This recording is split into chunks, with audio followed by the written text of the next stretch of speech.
Keeneland, a horse will always be measured in hands. Hands that see, that sense, that speak.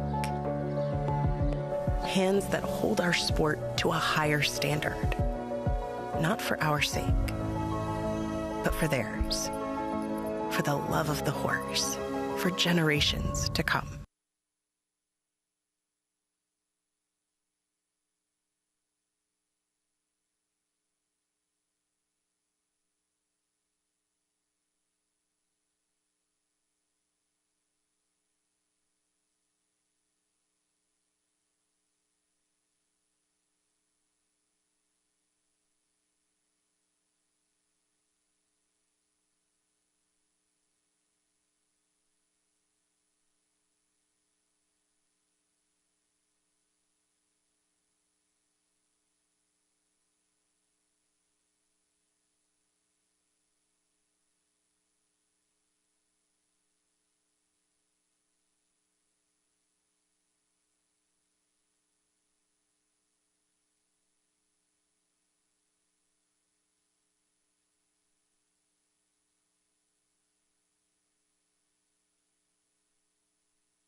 Welcome back to Today at Keeneland as we kick off closing week at Keeneland Racecourse. 4 race days left. We'll race through Saturday and then head over to Churchill Downs on Sunday as they'll open their November, late October, as well as November meeting as well. But down to the final 4 days, we've got 8 races in front of us, an extremely competitive card. I don't think we're going to see many short price favorites today. And also, Kate, we've got the Turf Pick 3 and a Pick 6 carryover after Sunday, which we knew about after about leg 3 or 4, and it's over $54,000 for the Pick 6 carryover. I mean, it's kind of wild to be at this point and not feel that you have a clear idea about a few of these races, but that's just a testament to the level of quality that you see at this fall meet. Some hard-knocking horses in here and really competitive, good betting races, too. We saw that Sunday, too, with that carryover that you still could find some real diamonds. Really only one horse that was a complete surprise and paid huge. But otherwise, very, very formful racing, and yet you still had to work hard to come up with the winners. Let's take a look back at Sunday. It was Heroes Day, so a day to celebrate all of those heroes and their families that joined us out on course, and the flag rollout, a big part of that. In race number 5, All That Magic for Kathleen Damasi at odds of 10-1, able to spring an upset on a horse that made a lot of sense, who had rattled off at one point this year 5 wins in a row. It's a nice ride from Louis Saez for Kate Damasi. Shipping in, high percentage horsewoman. That's where you find some value every once in a while here at Keeneland because they're a little under the radar. There's Escapeologist, McPeak and Julien Leparoux had 2 wins on the day. Took a while to get to the winner's circle, but once he did it in a big way. Romagna Mia for Team Valor and the Ruden-Riddle Dowager. It took her a bit to get revved up. Once she did, she just absolutely dashed away from the field. Johnny Velasquez telling me that's what Barry Irwin, who we can see in the winner's circle, told him, just she will keep coming, and she absolutely did. And then Agu, the Keeneland Sales Grad Spotlight runner on the afternoon, winner of race number 8, following up his strong second on debut. And in start 2 of his career, able to get the win for Whit Beckman and Declan Cannon. 2 wins on Sunday. And that was, I think, one of the few races where we actually agreed, Scott, was with the Goo. So we went out a winner that day with that horse. Very close battle in terms of the jockey race between Louis Saez and Tyler Gaffleone. Louis with a slight edge heading into this final week, but that can shift pretty quickly. And then Brad Cox, 1 win ahead of Todd Pletcher, who is 1 win ahead of Steve Asmussen, Chris Hartman, Wesley Ward, and there are a fleet of others who are in the wings as well. I thought Chris Hartman had several good chances the rest of the way, but the same could be said of Brad Cox and any of these trainers who have had really strong seasons. Just looking at who has what in today, Brad Cox has 3 runners on the afternoon. Todd Pletcher with no runners today. Chris Hartman has in total 3. He's got 2 in race number 2, and Steve Asmussen with only 1 runner on this Wednesday. So it could be a day where we see Brad Cox extend his lead. Chris Hartman, I think he's got a very big chance with both of his runners in race number 2, that double dip in race number 2, and then he's got one in race number 7. So an interesting trainer-jockey race as we've been following throughout the fall meet here at Keeneland. But let's get an update on the Wednesday weather. Here's WKYT. We are going to be tracking another nice day out at Keeneland. It's hard to find a bad day out there, but when the weather cooperates with racing conditions, it certainly makes it a more enjoyable experience, and that's exactly what I think is going to happen out there again today.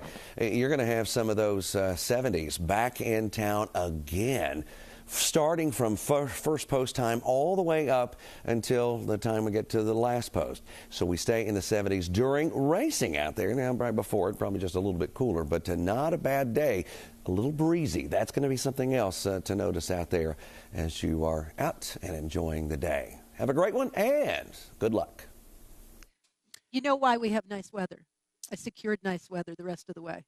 I don't. I went and bought a jacket. Well today. done. Worth the investment. Thank you, It's Kate. a beautiful Keeneland jacket, I will add. Just looking ahead through the week, it's supposed to be warm the rest of the way.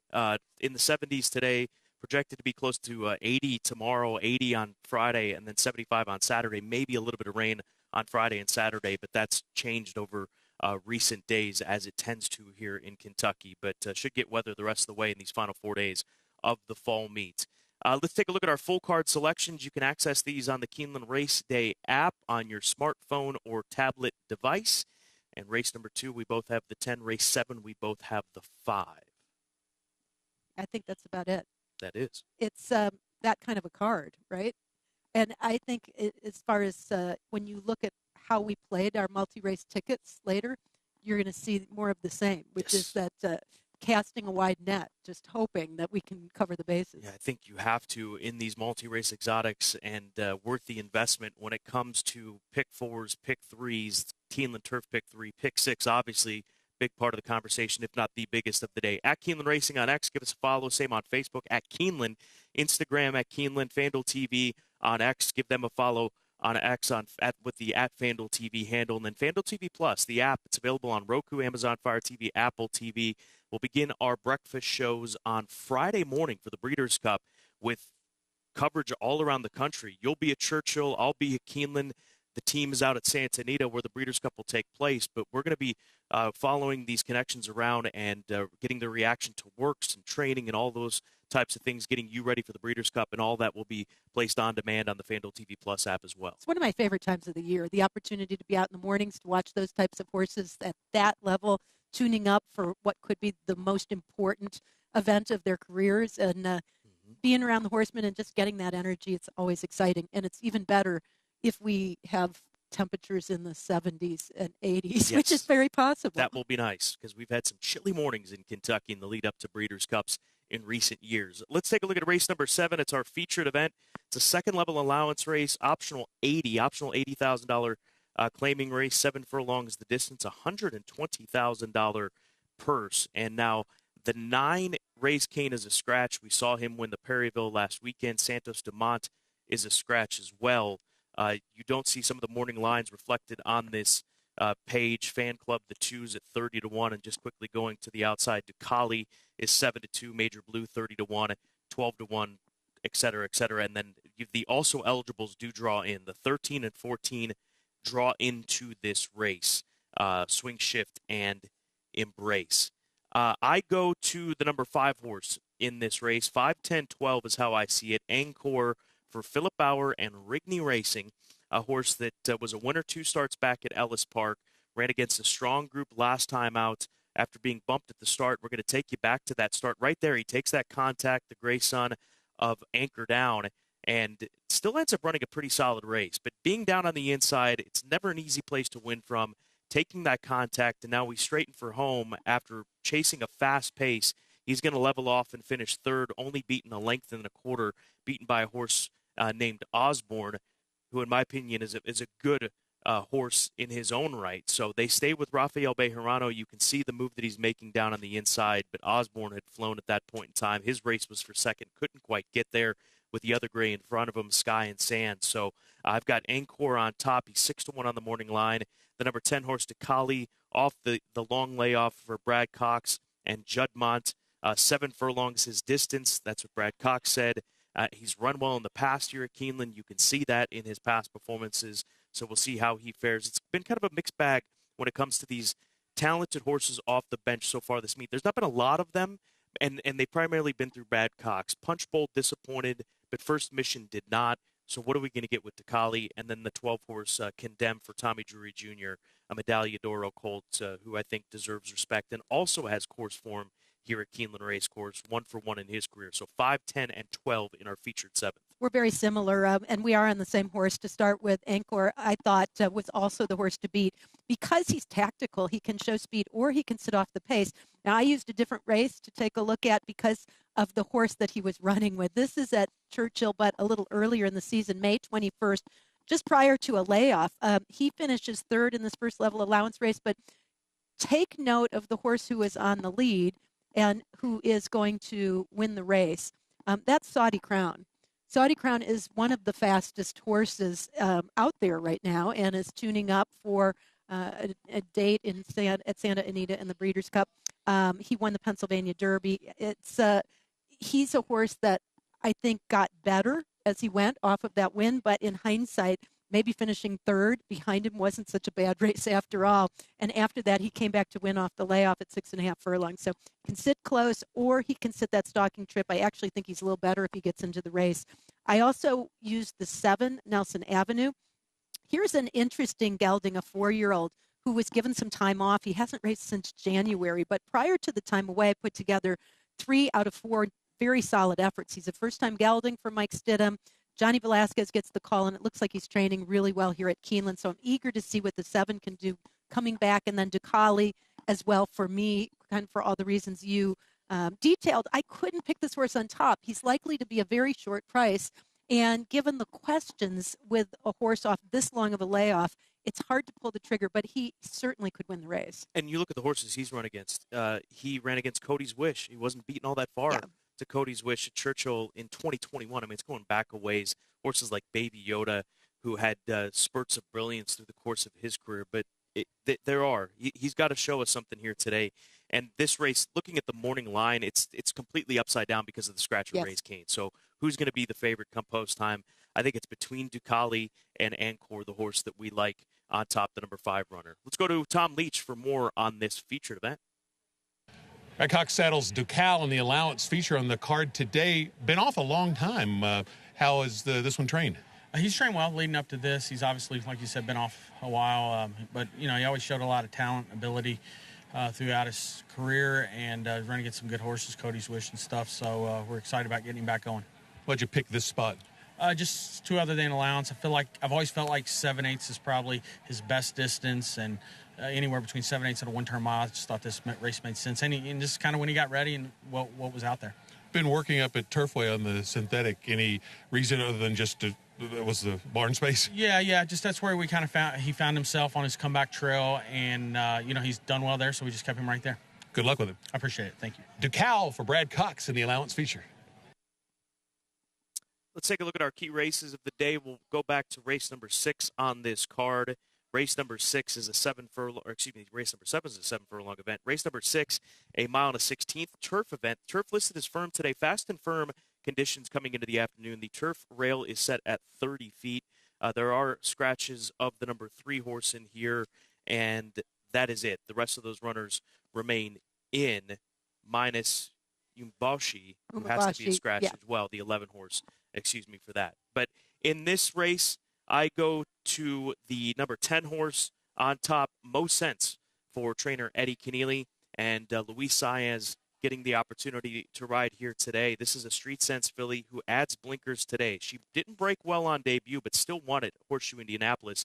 And then the most recent race at Churchill Downs, this was a good group of young fillies this day. Mo Fox Given was the heavy favorite off of what she was able to do at Colonial for Kelsey Danner, ends up running second. This filly makes a big move to get up for 4th.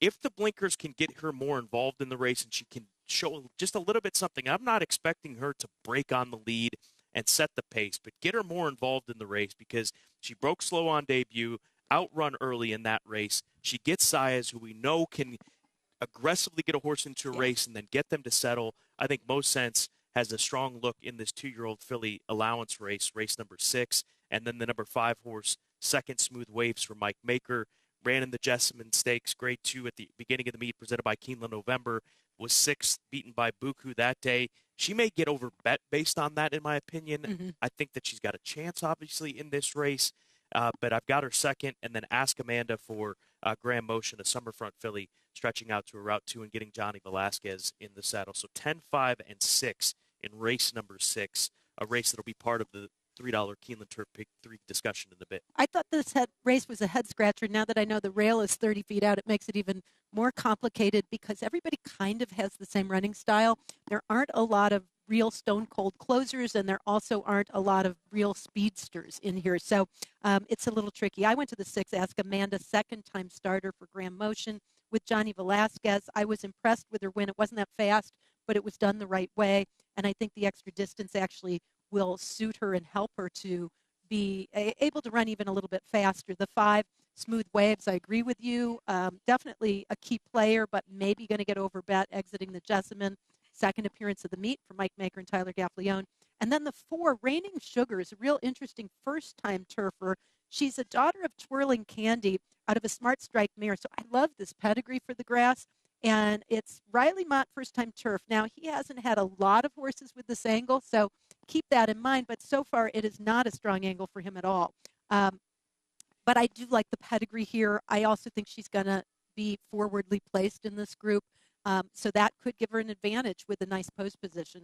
She might be a big price, too. That's going to be kind of a key horse to throw in on some of those multi-race wagers. This 6 race is involved in everything. You've got the pick 6, you've got the pick 5, you've also got the turf pick 3, all involved in this, even the late pick 4. So if you can figure that one out, you're in good shape. And same with race number 5 as we go there. It's the start of the late pick 4. It's part of the pick 6 today.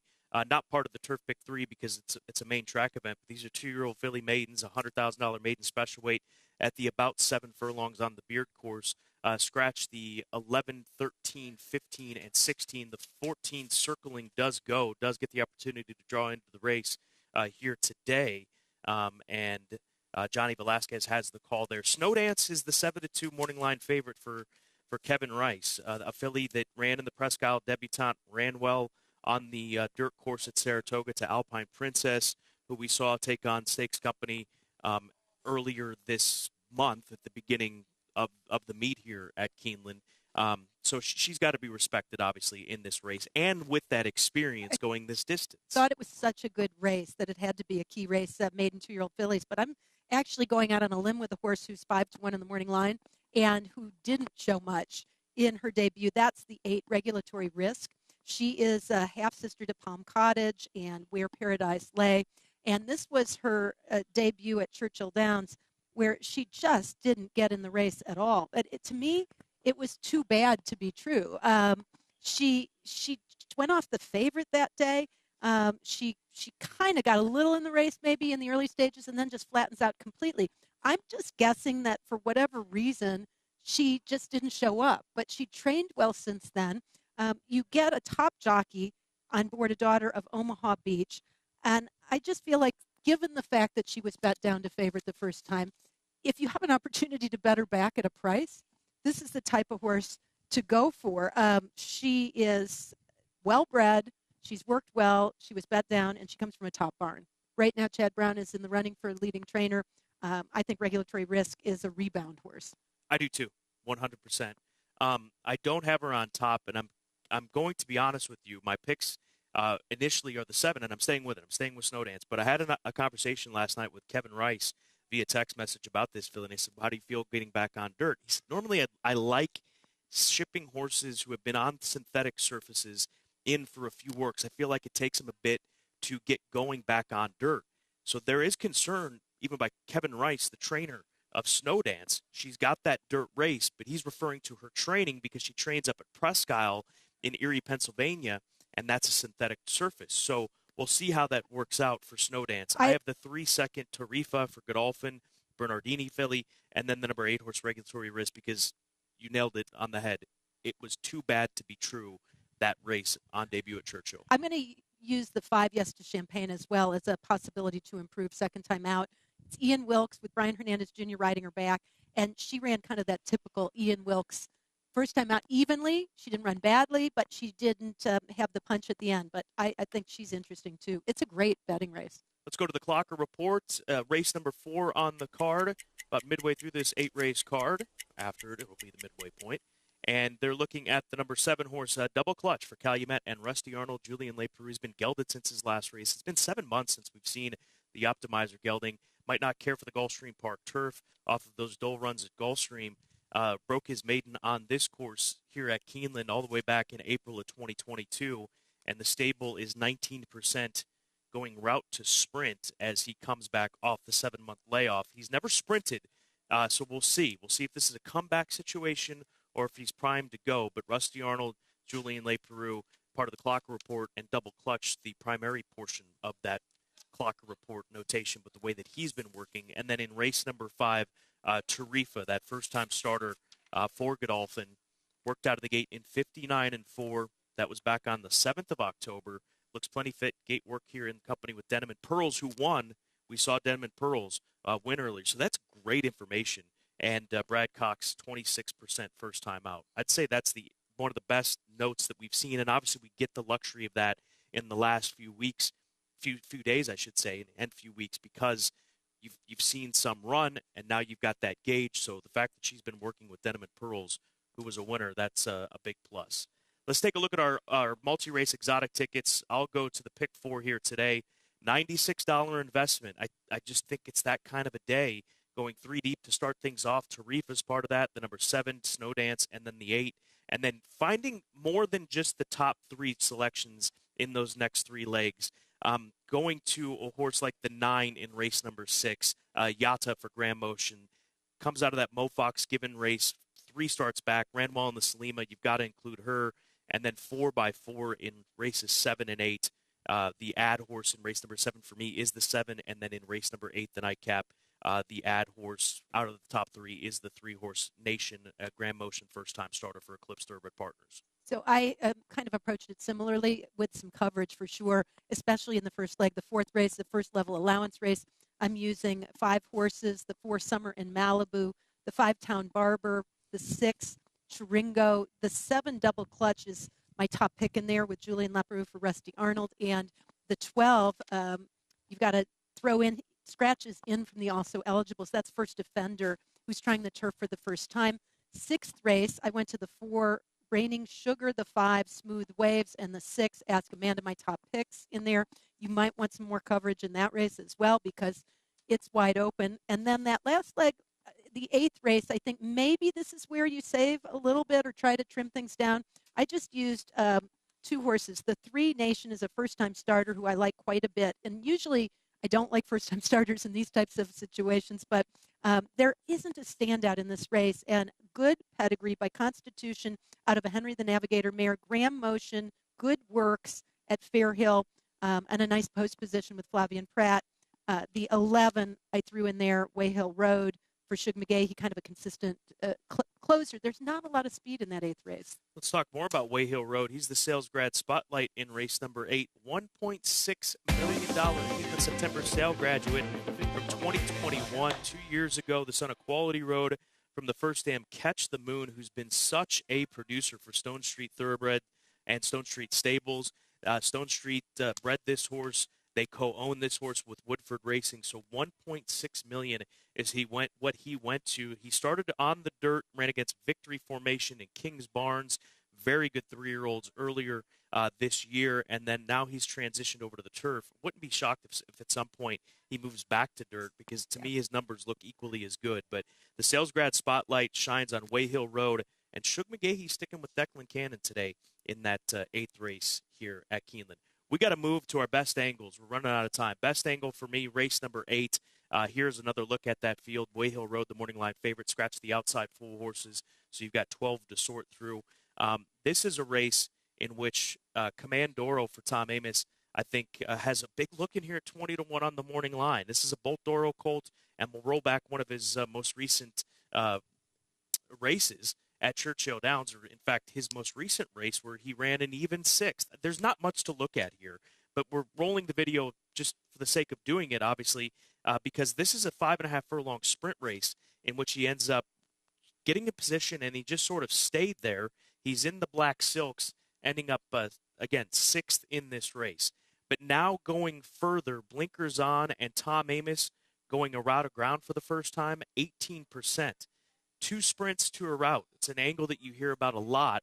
And Tom Amoss, 18% first time going a route of ground. He's by Bolt Doro out of a Take Charge Indy mare. To me, that says distance, top and bottom. And I'm going to play a trifecta. I don't think it's as simple as him. I think this is extremely wide open race. I'm going to box 3 horses in the trifecta. It's a $1 try box, 3, 4, 5, 11, $24 investment. Best angle of the day, race number 8.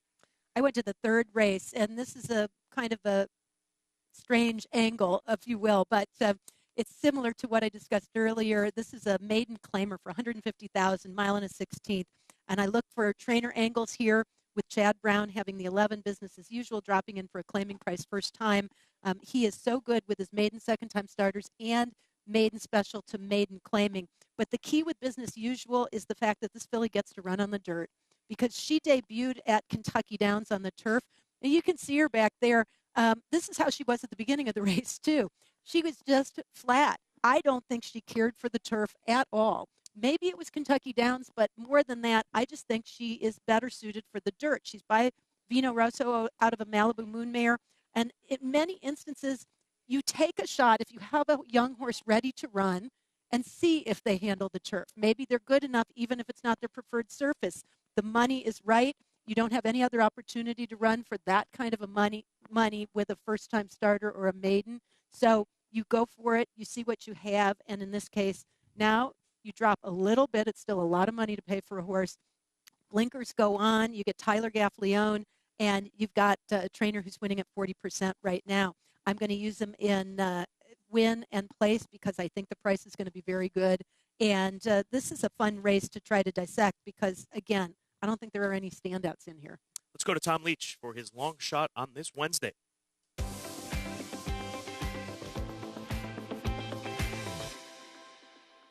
Our long shot play on today's card comes in the very first race. It's the 6-horse Solomon Vandy. Didn't show much of anything last time out, but that was off a layoff.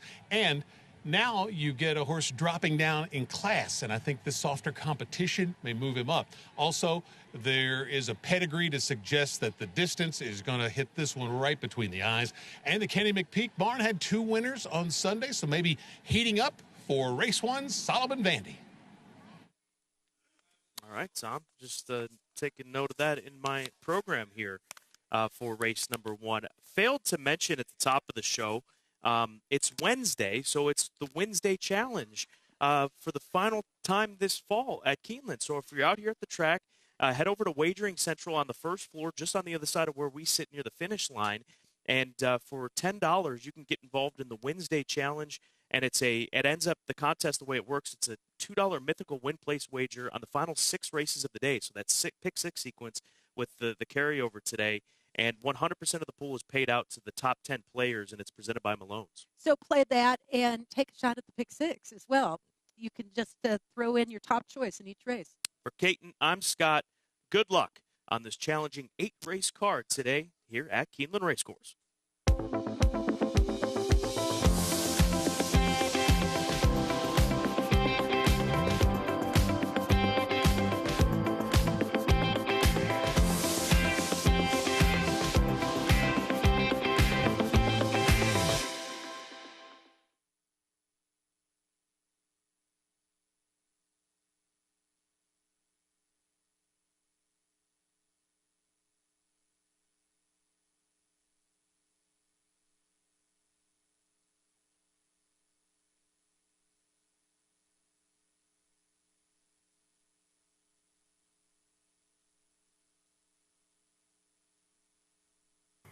There are more than 3,500 reasons buyers came to Keeneland November last year.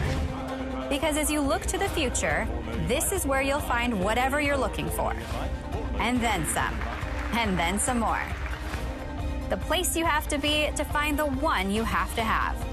Join us as the world comes to Keeneland, November 8th through the 16th. Browse the catalog at november.keeneland.com. Toyota began a revolution over 20 years ago with this iconic name, the Prius. A revolution that saved 139 million tons of greenhouse gas emissions, leading the way toward carbon neutrality as part of Toyota's Beyond Zero vision. With more electrified choices, including hybrid versions of the best-selling Camry and RAV4, and the new battery electric BZ4X. Toyota is electrified, diversified, and we're always looking to make a positive impact on the planet and society. Toyota, let's go places.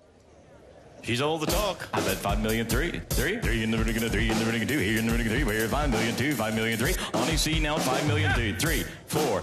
Go ahead, Ease 4 million, 5, 4 million, 4 million, 5. Oh my, 4 million, 4. I got 5 million, 5 million, 6. 6 all through. Well, thank you what you did do. 5 million, 5 and in the back 5,500,000. And good luck.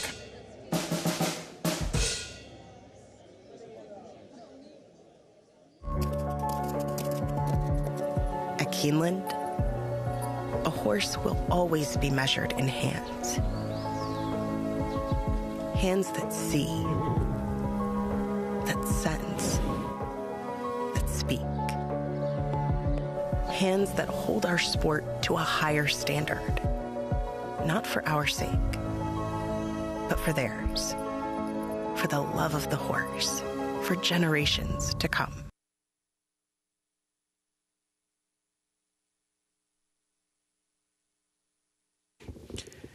Keeneland welcomes Kara Shepard to the paddock. A Kentucky native, Kara is the current social media manager for Privé Med Spa here in Lexington. She sings and performs often following her time as a contestant on NBC's The Voice. Ladies and gentlemen, please rise as you are able for our national anthem.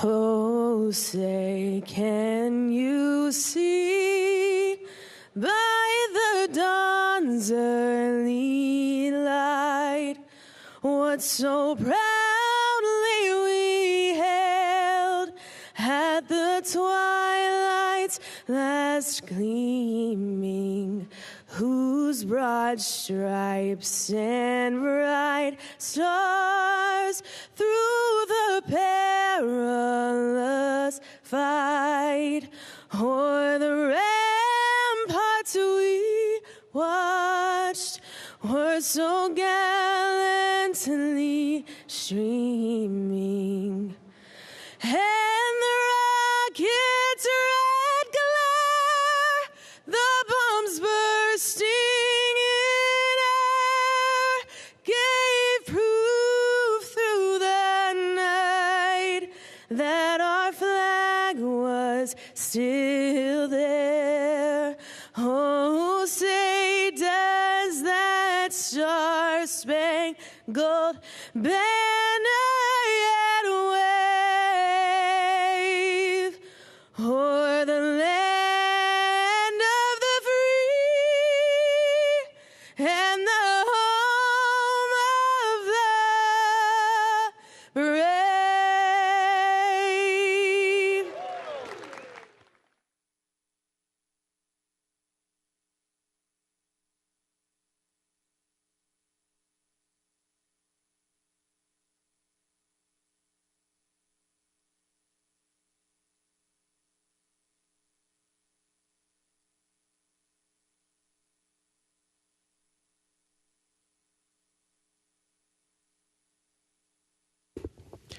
Keeneland is proud to recognize Linda McElroy from Guest Services as the Employee of the Day. Congratulations, Linda.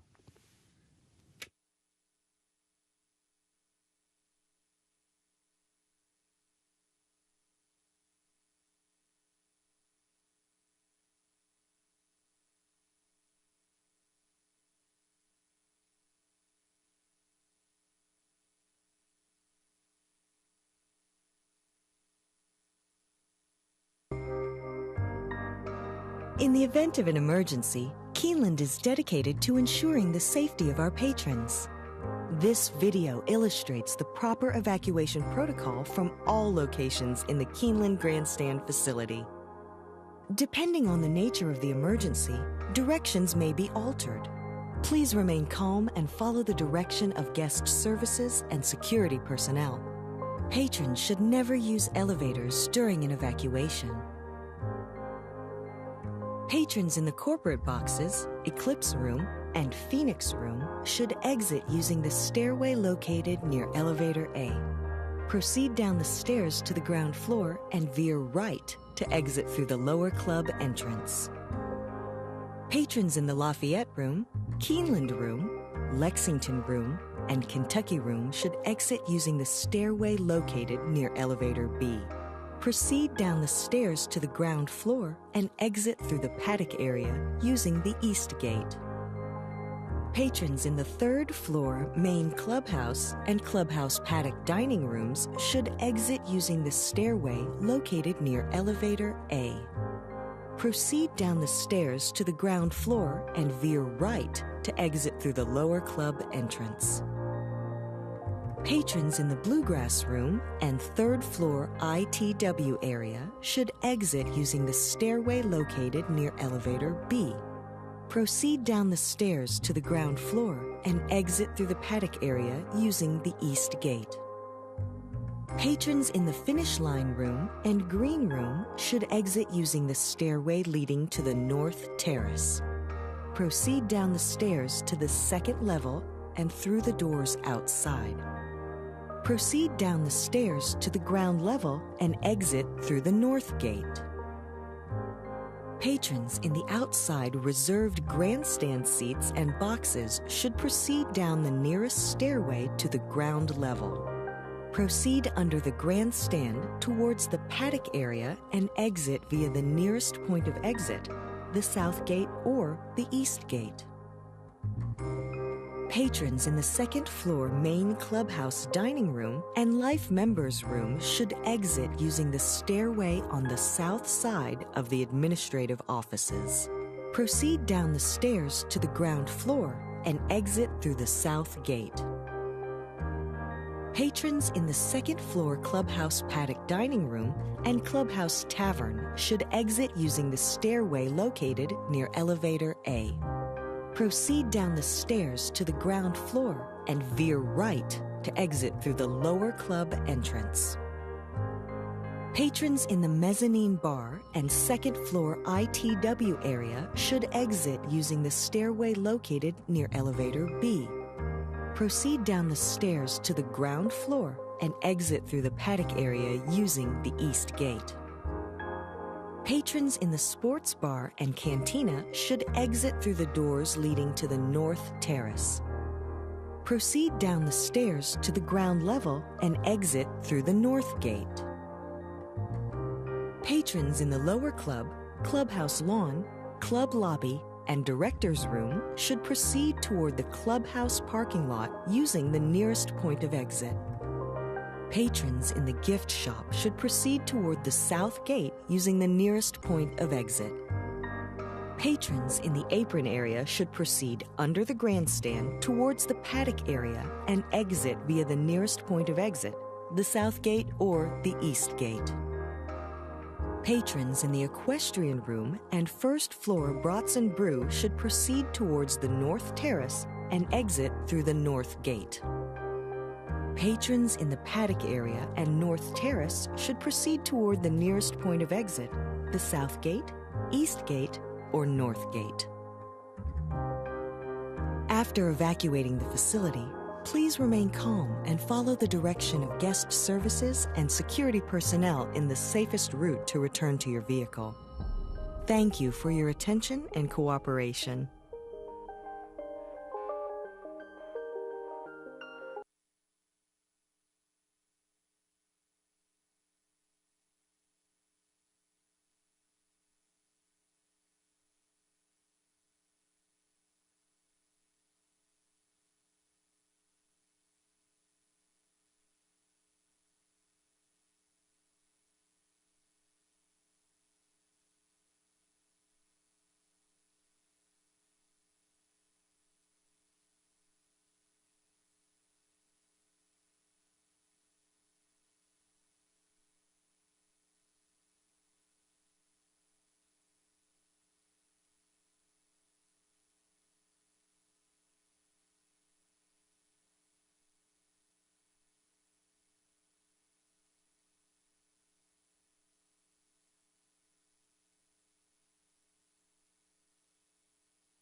Good afternoon. Welcome to Keeneland Racecourse. Time for a check of the track and turf conditions presented by John Deere. The main track is listed fast. The turf is firm. Fast and firm today, and the rail is set at 30 feet on the turf course today. 30 feet for the rail on the turf course. Time now for a look at the program changes. First race, where the first of the day's rolling doubles and pick threes, and also the early pick five all begin.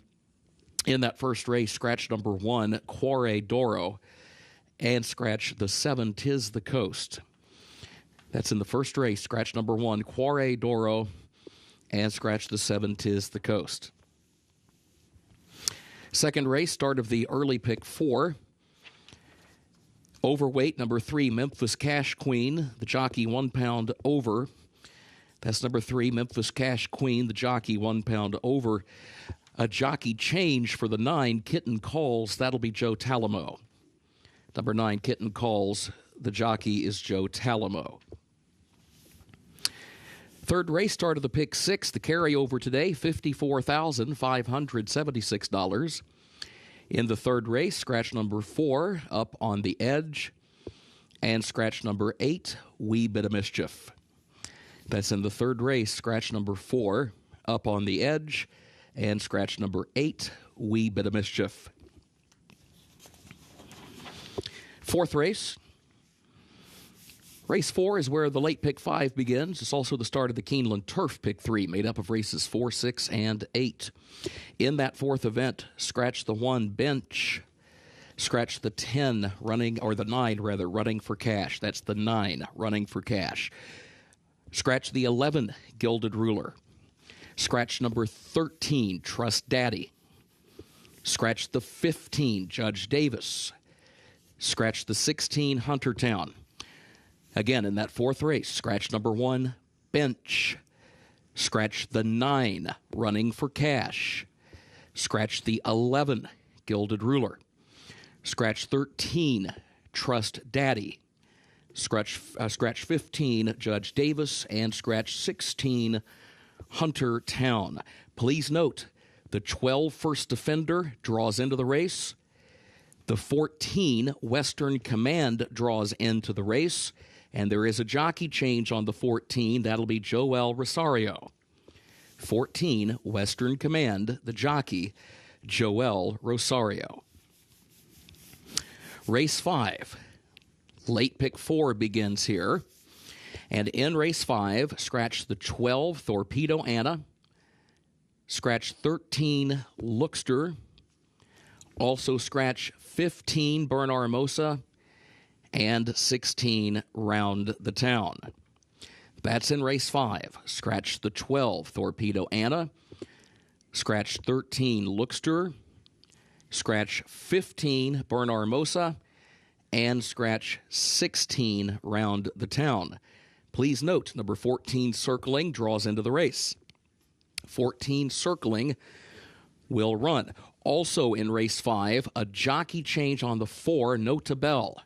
It'll be Jareth Loveberry. That's race 5.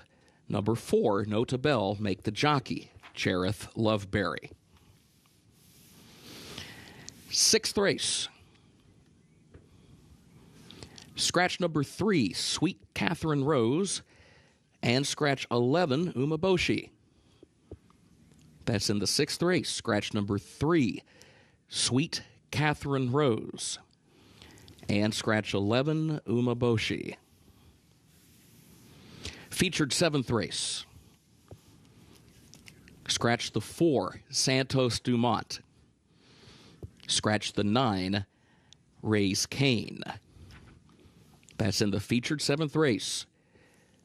Scratch number 4, Santos Dumont. And scratch the 9, Raise Cain. Please note, number 13, Swing Shift, draws into the race. Number 14, Embrace, will also run. 13 and 14 both draw into the race. Eighth and final event, no carryover for the Toyota Super High 5. In that eighth race, take out the also eligibles 13, 14, 15, and 16. They did not draw into that eighth event. And those are the current program changes. Time now to check in with Scott Hazelton and Caton Bradar.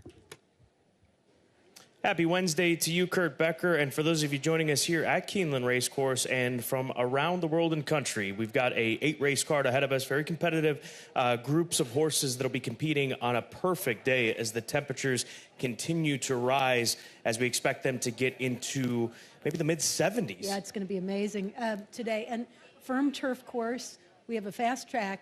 The rail's at 30 feet, and I'm interested to see if that changes anything. I have felt up till now we've had a very fair turf course as far as running styles are concerned.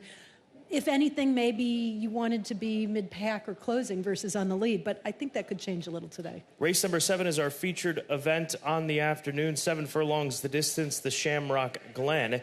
You heard from Kurt on the scratches in here. Santos Dumont, the 4, and the 9, Raise Cane, both out. Ducali is the morning line favorite at 7-2, coming off of a long layoff for Juddmonte and Brad Cox. Certainly the ability is there.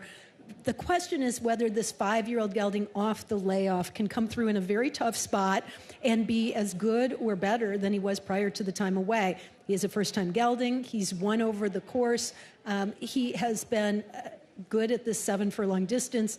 He has good early speed, but he doesn't have to have the lead to win, and he raced against good horses, finishing second, beaten just a length to Cody's Wish, one of the best in the division in the country, and certainly one of the favorites going into the Breeders' Cup this year.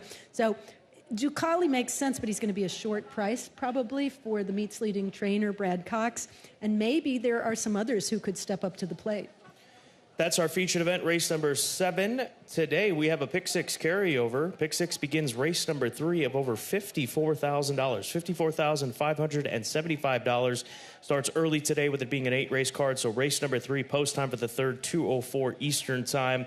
And also that third race begins the final Wednesday challenge of the fall meet presented by Malone's. You can enter that contest for $10 at Wagering Central, and it's a mythical $2 win place wager on those final 6 races. No actual money required after that initial $10 entry fee, and 100% of the pool is paid out to the top 10 players. Wednesday challenge presented by Malone's. So I say you pay the $10, you get involved in the Wednesday challenge, and you also take your pick in each of those races and bet a Pick 6 because of the $54,000 carryover.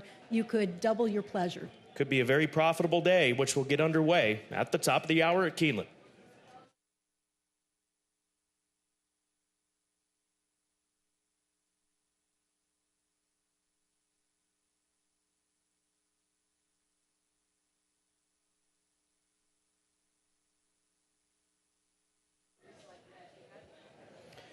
Race number 1 on this Wednesday card, a maiden $40,000 claiming event. These are 3-year-olds and upward, 1.125 miles the distance, and away from home, the number 2 horse is where I end up for BBF Thoroughbreds and Dale Romans, a horse that's run this 1.125 miles in the past at Keeneland and ran 4th going back to this time last year. It was over a year ago that he last tried this distance, but since then he's been going shorter. Most recently went 7.5 furlongs in a 1-turn race at Churchill Downs. I think that back in against 1.125 Miles Company and the group that he's found here today will provide him a much better opportunity. I've got the 2 on top, who's a good price right now, I believe 10-1. Yeah, I put him on second with that good line back at Keeneland last fall for maiden 50,000, a little tougher than what he's in today. He was able to sit a stalking trip, and though he didn't finish very well, he wasn't beaten that much, finished 4th. I thought that race was probably good enough to be very competitive in here, and it looks like he can sit close to the pace. But the top choice for me, I went to the 3 Big Skippy. He's less battle-tested than some of the others in here, but moves turf to dirt, and I think will appreciate the surface switch. He's by Liam's Map out of Marino Marini mare. I just feel like his works are a little better on the dirt, and running style-wise, looking at him, he started to show some speed, and then he just kind of flattened out completely. It was also a very tough race that he comes out of, and he didn't get the best of starts. So all the way around, a lot of things changing for Big Skippy. If he gets out of the gate cleanly with Luis Saez, who is currently the leading jockey at the meet, I thought he would be very tough. I also used the 4 as my third choice. That's Fight and Ready, coming in off of a 4th place finish on the turf, moving back to the main track. He's had some good races sprinkled in here and there. He seems a little bit one-paced, so he needs something to happen up front, I think, to be able to give his best shot. But you get a Hall of Famer in Johnny Velasquez. And then let's talk about the number 5 horse, Unwrapped, for Jeff Engler and Tommytown Thoroughbreds. Last time out, he went 7.5 furlongs, kind of the same profile as Away From Home. The number 2 horse, they both come out of that same race on the 24th of September over at Churchill. Showed speed that day. The pace was very fast for the level and couldn't sustain it. I think a 1 1/8 on the dirt will be much more suited for this Uncle Mo number 5 runner, Unwrapped, to start the early pick 5 at Keeneland. Race number 1 is coming up in less than 14 minutes. Fast and firm conditions on this Wednesday afternoon.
The horses are entering the track for Keeneland's first race. Maiden claiming event, 3-year-olds and up, a $40,000 claiming price. A 1.125 miles over the fast main track. Double and pick 3 wagering, start of the early pick 5. Main track is fast, turf firm.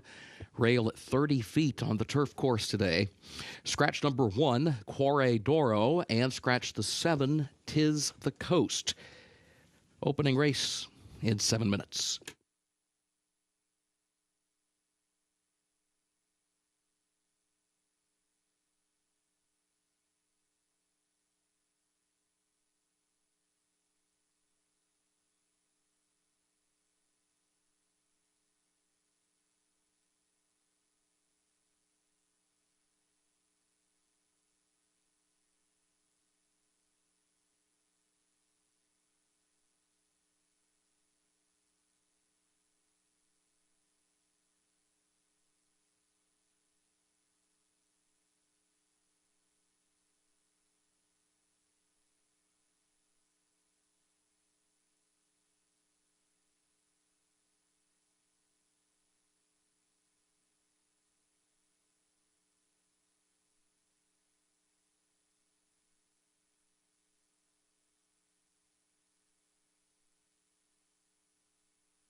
There's a look at the number 9 horse, Rockstar Red, the chestnut son of Frosted for Ken Ramsey. Claimed this horse in his most recent start at Saratoga in a turf race. They bring him down here to Keeneland for his Kentucky/Keeneland debut.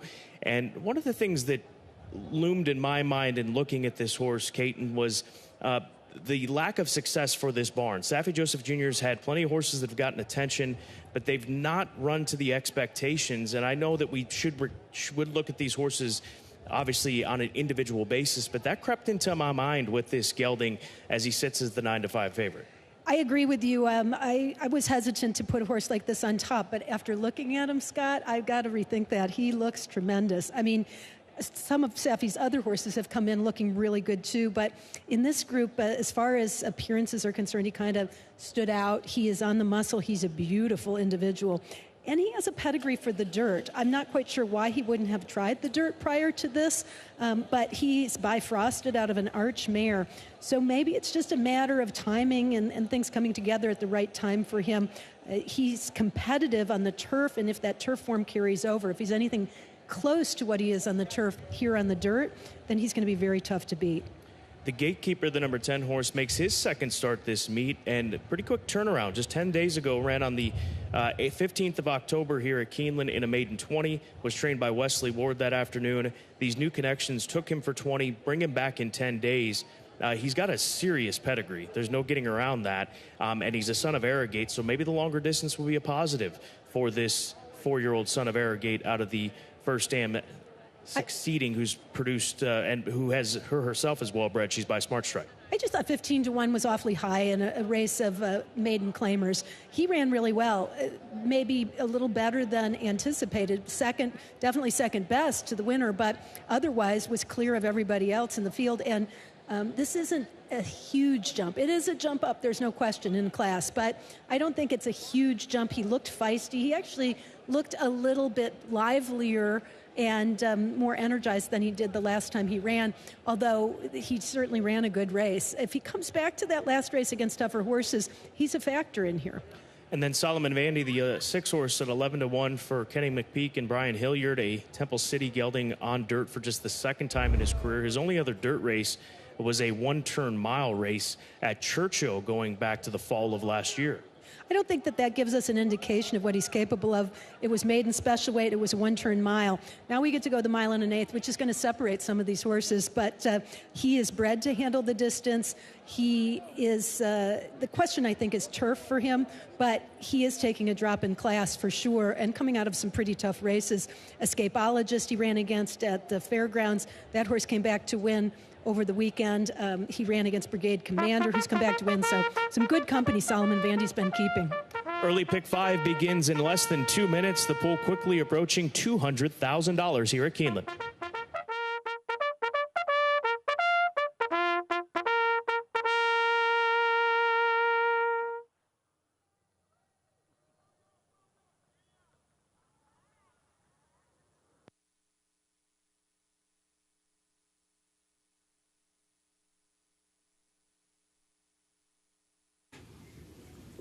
The horses have reached the starting gate for Keeneland's first race, start of the early pick 5.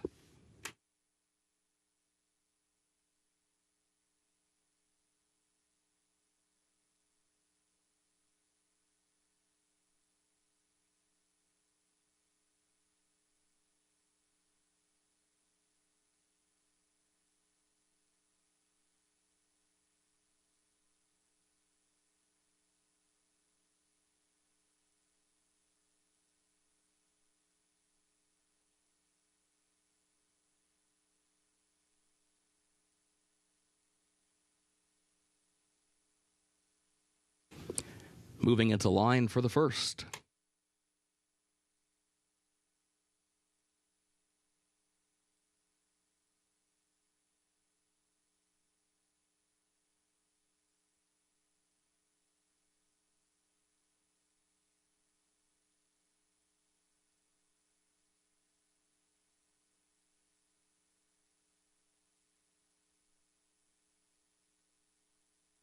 Exemplified goes in, now fighting ready. Rockstar Red coming forward.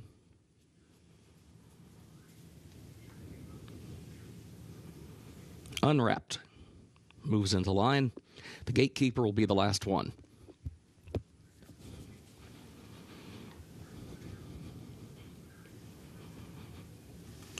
Goes in, they're at the post. And they're off. There goes the gatekeeper, and there goes Away from Home from opposite sides. Coming out of the gate, it'll be the gatekeeper from the outside, Away from Home down toward the rail as they head into the first turn. Unwrapped is third, Solomon Vandy is fourth, and then Rockstar Red 4 wide in fifth position. Big Skippy hugs the rail, saves ground, moves up a couple of spots now up into fifth. Unwrapped drops back 1 spot into sixth. Exemplified is in seventh, and Fightin' Ready is last of the 8 as they move off the first turn. The gatekeeper toward the outside, the leader 23.51 seconds, the time for the opening quarter. Away from Home is right there to the inside. Ahead separates the top 2 with Rockstar Red seeking to join them. A length off the front pair, third to the far outside. Big Skippy is fourth down toward the inside. And then Solomon Vandy fifth in between horses. Unwrapped is a wide sixth. Exemplified is seventh. The break of 7 more lengths back to Fightin' Ready, who is last of the 8. 47.87 seconds, the time for the first half mile. Away from Home, the gatekeeper, the ongoing battle for the lead. Away from Home has the rail and has the lead now a neck. The gatekeeper second by 5. Rockstar Red has lost ground in third to the outside by a neck. Big Skippy is fourth back toward the inside. Then a gap of 3 more lengths to Solomon Vandy and Unwrapped as they move off the far turn. Top of the stretch. Away from Home is the leader. Now the lead is out to a length and a half. The gatekeeper is still there. Quarter mile to go here as they turn for Home. Then a gap of 8 more lengths back to Rockstar Red, who's in third position. Fightin' Ready has come from last, now takes third, still 9 lengths from the front. The leaders are moving by the 8th pole. The gatekeeper rallies back up on the outside and takes a narrow lead. Away from Home is still there but second. Still 7 lengths back to Fightin' Ready in third. 16th to go. The gatekeeper is on the way. The gatekeeper, Alonso Quinones, opening up here. It is the gatekeeper to win the opener. The gatekeeper won it, followed by Fightin' Ready and Away from Home, and then a long way back, Unwrapped was fourth.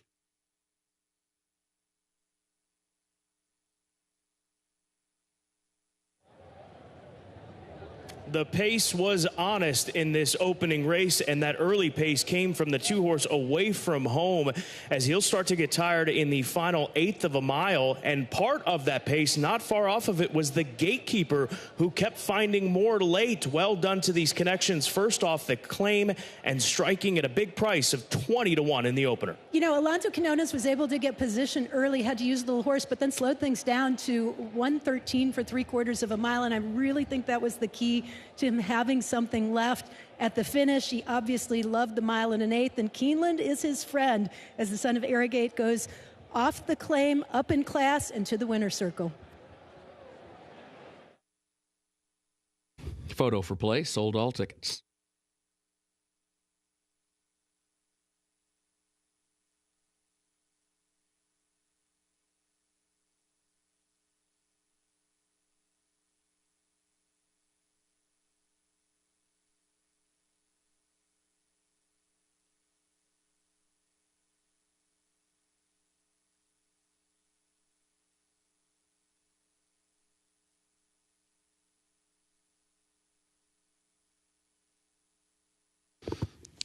The unofficial results of Keeneland's first race: number 10, the Gatekeeper, finished first. Number 4, Fightin' Ready, was second. Number 2, Away From Home, third. Number 5, Unwrapped, was fourth. 10-4-2-5 unofficial.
In the winner's circle for Keeneland's first race, the unofficial winner, number 10, the Gatekeeper, owned by Brian Scheida, trained by Panagiotis Sinafius. Alonso Quinones, the winning jockey. The Gatekeeper, a 4-year-old gelded son of Arrogate, out of succeeding by Smart Strike, bred in Kentucky by Hillendale Equine Holdings Incorporated and Stretch Run Ventures, LLC. 1 1/8 over the fast main track, 1 minute 53.6 seconds. First race results official. 10-4-2-5, the official results.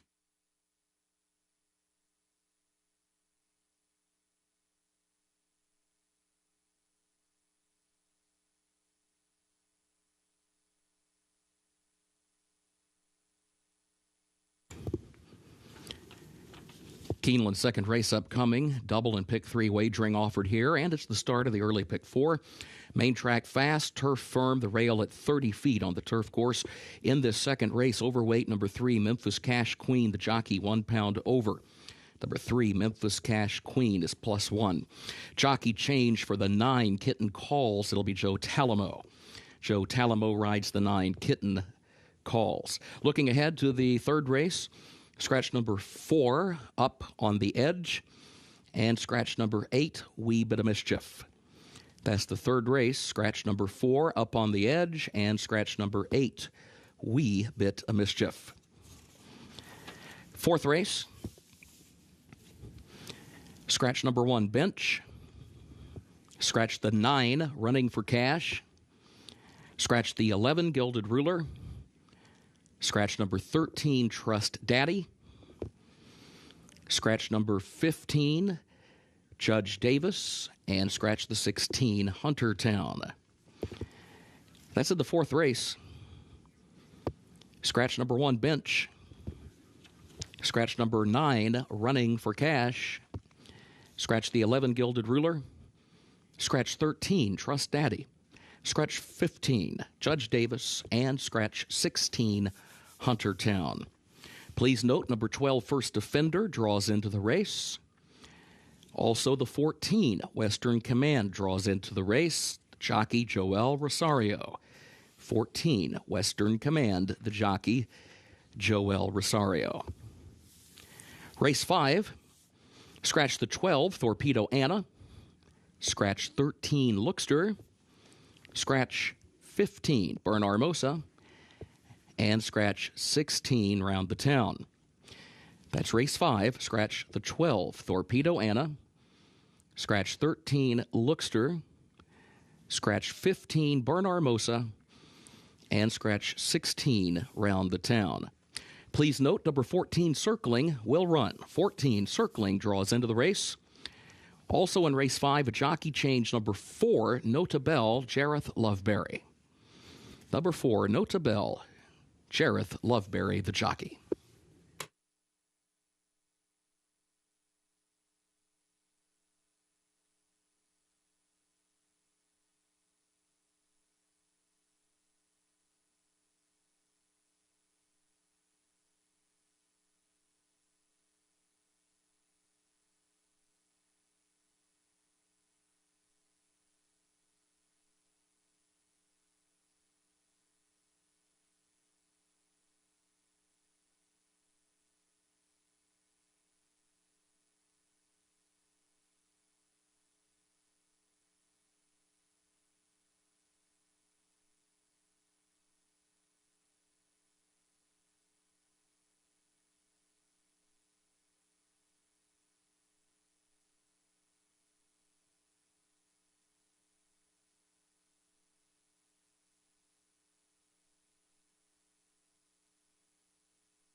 Race 2 starts the early pick for post time, 32 past the hour. We are 18 minutes away from that scheduled post time. No scratches in this race. Xylophone, the number 10 horse, is my top play. This is a mile 16th event, first wire finish, short stretch, starter 16 for fillies and mares 3 and up. And Xylophone, the number 10 runner, a mare by Tonalist for Chris Hartman, who comes off of a win at Horseshoe Indianapolis on an off track and has run well in the past against Starter Allowance Company down at Oaklawn Park. And to me, that was the gauge of understanding the talent that this mare has, because we know how difficult that meet is and profitable it is when you've got good runners at levels like this at Oaklawn Park.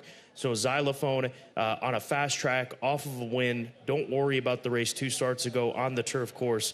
She's better on dirt. And Chris Hartman, as we've talked about in the last week, vying for a trainer title. And he's got 2 in this race and 1 later on today. So he's got a big opportunity coming up in race number 2 to make up some ground in the trainer standings. You know, you and I are riding this mare together, so she's having to carry a lot of weight, but the 5-year-old does look good. I liked how she did it in the mud, and I also think that she has the quality and the versatility. I think she can stalk, or she could just sit back and make one run late. But I also like the stablemate, the 8, My Good Fortune for Chris Hartman. This filly, like her stablemate, is by Tonalist.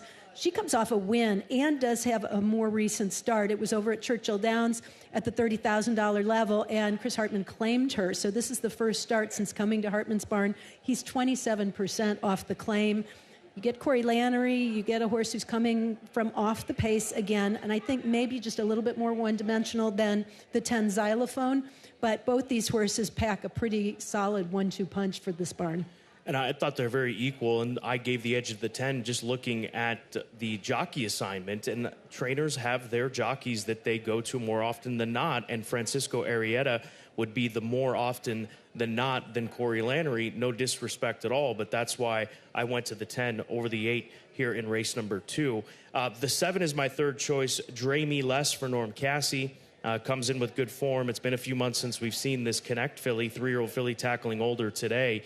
But she's hit a good bit of form as of late. And the fact that they're protecting her certainly is a positive sign. And it's a move that makes sense. She won an allowance race, optional claimer last time out at Ellis. She's eligible for the starter condition. So why not take that opportunity to run for the starter allowance, starter 16 here at Keeneland? You and I kind of had the same thought process for our third choice. I went to the 5 Choctaw Bingo, who in a lot of ways is similar to Dre Me Less, though Dre Me Less is a 3-year-old. Choctaw Bingo, more established 5-year-old with a nice lifetime record. But both horses have a little bit of tactical speed. And in Choctaw Bingo's case, she is stretching out to a route of ground, which is something that she's had success at in the past.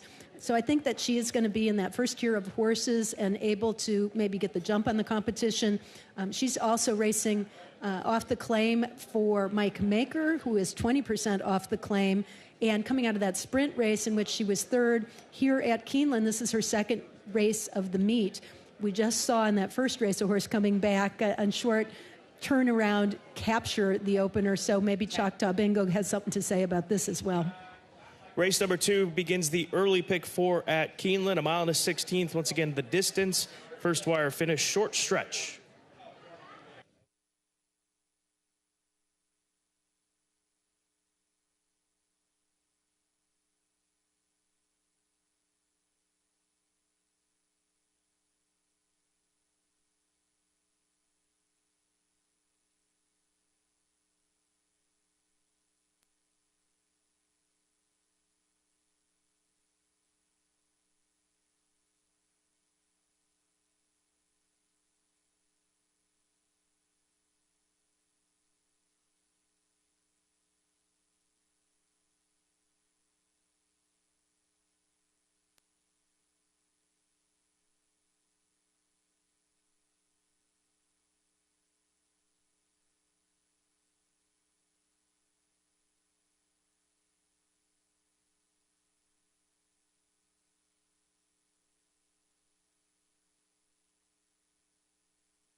Horses are entering the track for Keeneland's second race. Starter allowance fillies and mares age 3 and up, a mile and a 16th over the fast main track. Race will finish in the short stretch of the first wire.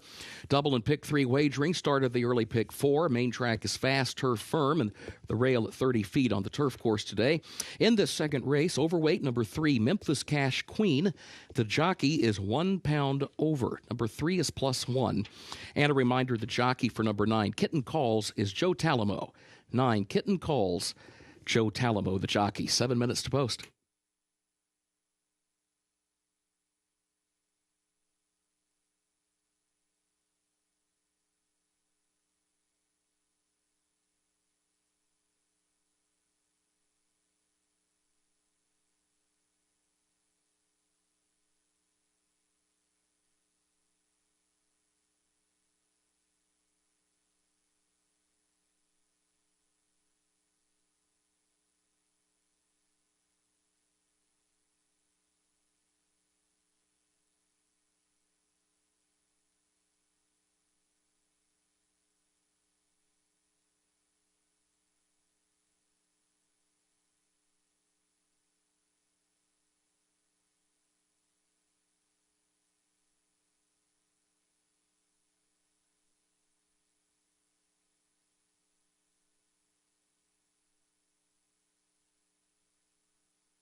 Choctaw Bingo, that's the favorite for Mike Maker, the daughter of Air Force Blue, who comes back for a second time this meet. We just saw an off-the-claim winner in race number 1 who was running for a second time this meet at Keeneland at 20-1. This one a far cry from that. Speaking to Mike Maker, I like this mare now, and I probably should have coming into this race. She's not my top 3, but like her even more because I said, did you claim her for the intention of running her back in this race? He said, this race and the claiming crown.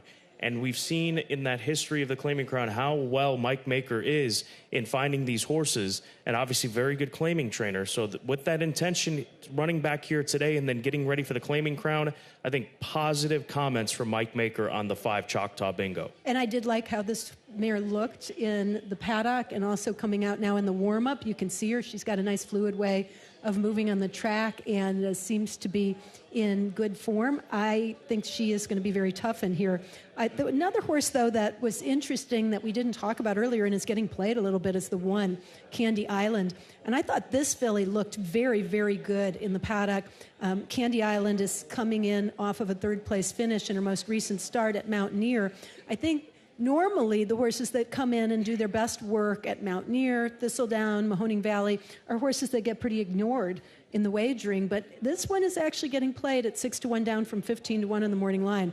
She is taking a class drop, and I think she fits very well with this competition. Biggest obstacle for her is going to be the fact that with her being on the rail, she's going to have to go. She has good early speed, and I think there are a couple others who could keep her very honest, including the 5 Choctaw Bingo and the 7 Dre Me Less. To me, this race sets up for a horse from a little off the pace, stalker or closer versus a speed horse. But I liked everything I saw from the 1 Candy Island. Yeah, that's one of the comments that Mike Maker said when I asked him to the front Messiahs with the 5 Choctaw Bingo. He said, yep, that's all I needed to hear from the soft-spoken trainer Mike Maker. Race number 2, 4 minutes to post. Started the early pick 4 pool, nearing $100,000.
The horses have reached the starting gate for Keeneland's second race, start of the early pick 4.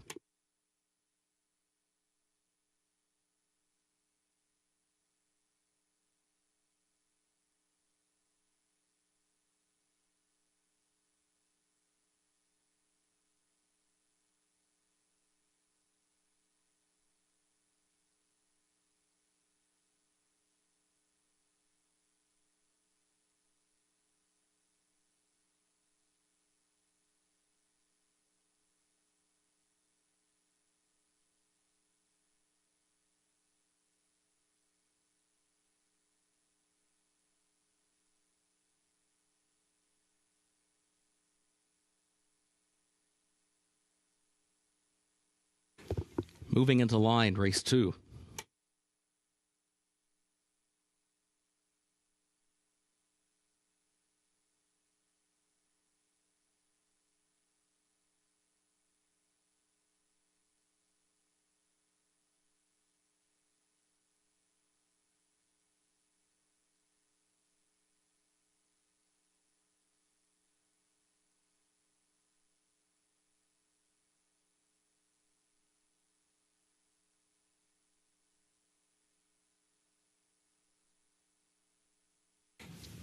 Memphis Cash Queen into the gate.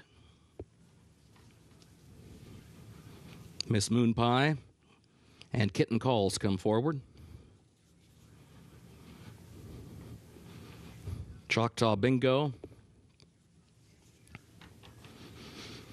Xylophone, the last to load.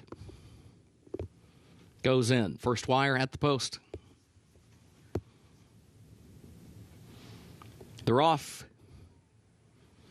There's Candy Island from the inside. Candy Island right out for the lead. Miss Moon Pie is there in between horses and Choctaw Bingo. From the outside as Memphis Cash Queen comes away running in the 4th position. Then Dray Me Less. Candy Island is the leader, though. Candy Island against the rail leads at 3/4 of a length. Miss Moon Pie second by a length and a half. Memphis Cash Queen is third by a neck. Choctaw Bingo alongside her in 4th a length. And then Dray Me Less, who's down toward the inside, in the 5th position by a neck. Xylophone is wide off the first turn in 6th. Pelletier is in 7th. And then Seaward is 8th, a gap of nearly 5 more lengths back to My Good Fortune 9th. And Kitten Calls last of the 10, the opening quarter, 23.55 seconds. Up the backstretch, Miss Moon Pie has taken over, leads it by a length. Choctaw Bingo moves into second just off her flank as Candy Island gets the shuffle back into 3rd position. And then Xylophone far outside is 4th by a head, 3 lengths off the lean. Memphis Cash Queen is there in between horses, followed by Seaward, who tries to thread the needle through some traffic onto the far turn, goes to the far outside, now moves up into 4th, an opening half mile in 48.75 seconds. Miss Moon Pie, the leader, midway on the far turn, a half length to the good.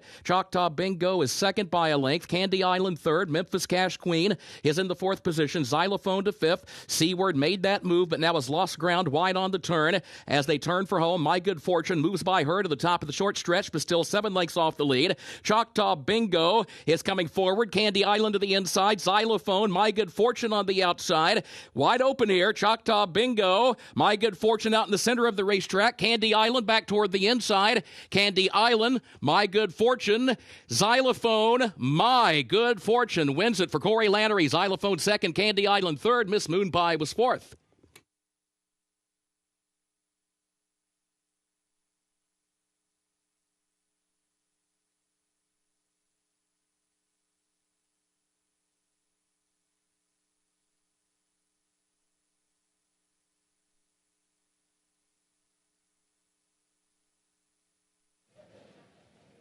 Trainer Chris Hartman going 1-2 in race 2 here at Keeneland as he keeps up in the trainer standings for this fall meet. His number 10 horse Xylophone was the first to make the move under Arietta. Then Corey Lannery made a move just after that, and it proves fruitful at odds of 5-1.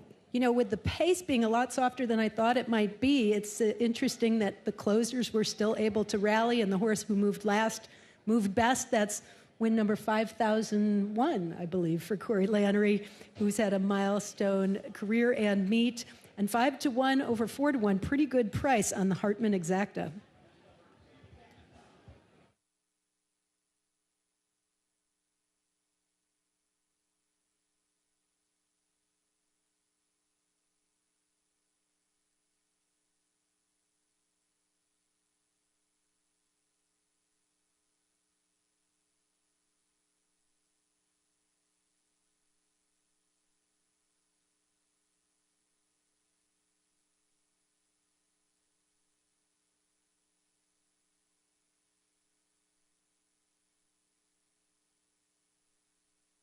The unofficial results of Keeneland's second race: number 8, My Good Fortune, finished first.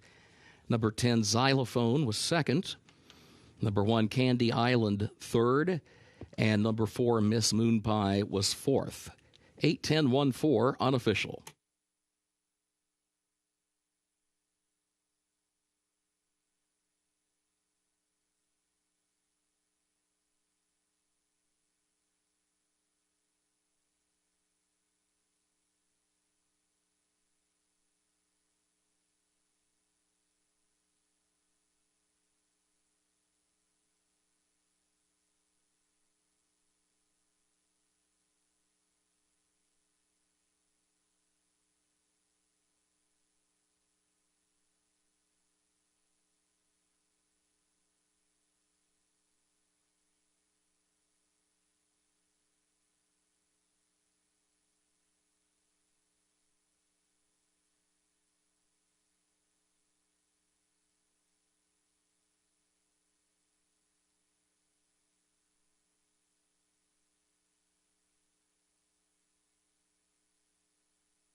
Into the winner's circle for Keeneland's second race, the unofficial winner, number 8, My Good Fortune, owned by J.D. Thoroughbreds, LLC, of Jackie Slauson, owned also by Joey Keith Davis and Larry Romero.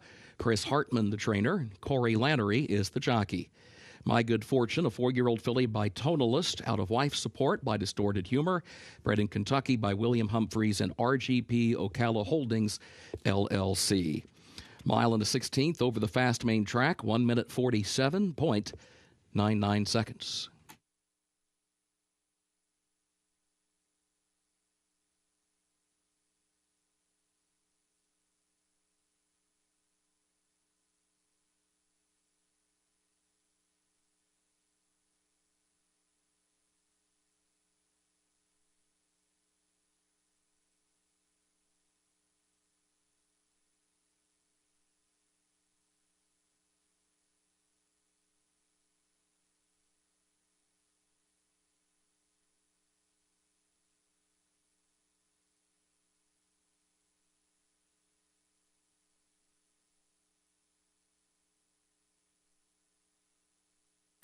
Race 2, results official. 8-10-1-4, the official results.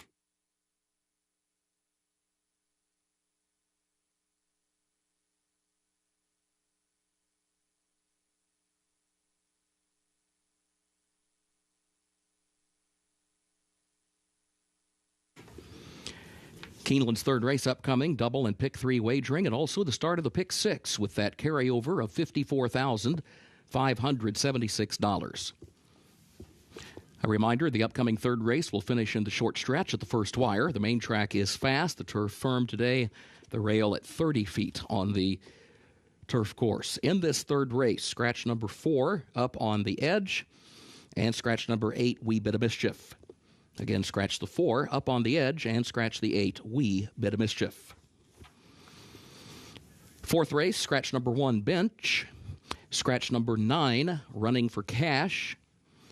Also scratch the 11, Gilded Ruler. Scratch number 13, Trust Daddy. Scratch the 15, Judge Davis. And scratch the 16, Huntertown. That's in the fourth race. Scratch number 1, Bench. Scratch number 9, Running for Cash. Also scratch the 11, Gilded Ruler. The 13, Trust Daddy. The 15, Judge Davis, and the 16, Huntertown. A reminder, number 12, First Defender, draws into the race, and number 14, Western Command, also will run. The jockey for the 14, Joel Rosario. 14, Western Command, jockey Joel Rosario. Race 5, scratch the 12, Torpedo Anna. Scratch 13, Lookster. Scratch the 15, Burn Armosa, and scratch number 16, Round the Town. That's in race 5. Scratch number 12, Torpedo Anna. Scratch 13, Lookster. Scratch 15, Burn Armosa, and scratch 16, Round the Town. A reminder, number 14, Circling, will run. 14, Circling, draws into the race. Also in race 5, there's a jockey change on the 4, Notabelle, and that'll be Jareth Loveberry. Number 4, Notabelle, Jareth Loveberry, the jockey. 6th race, scratch number 3, Sweet Catherine Rose, and scratch the 11, Umeboshi. That's the 6th race.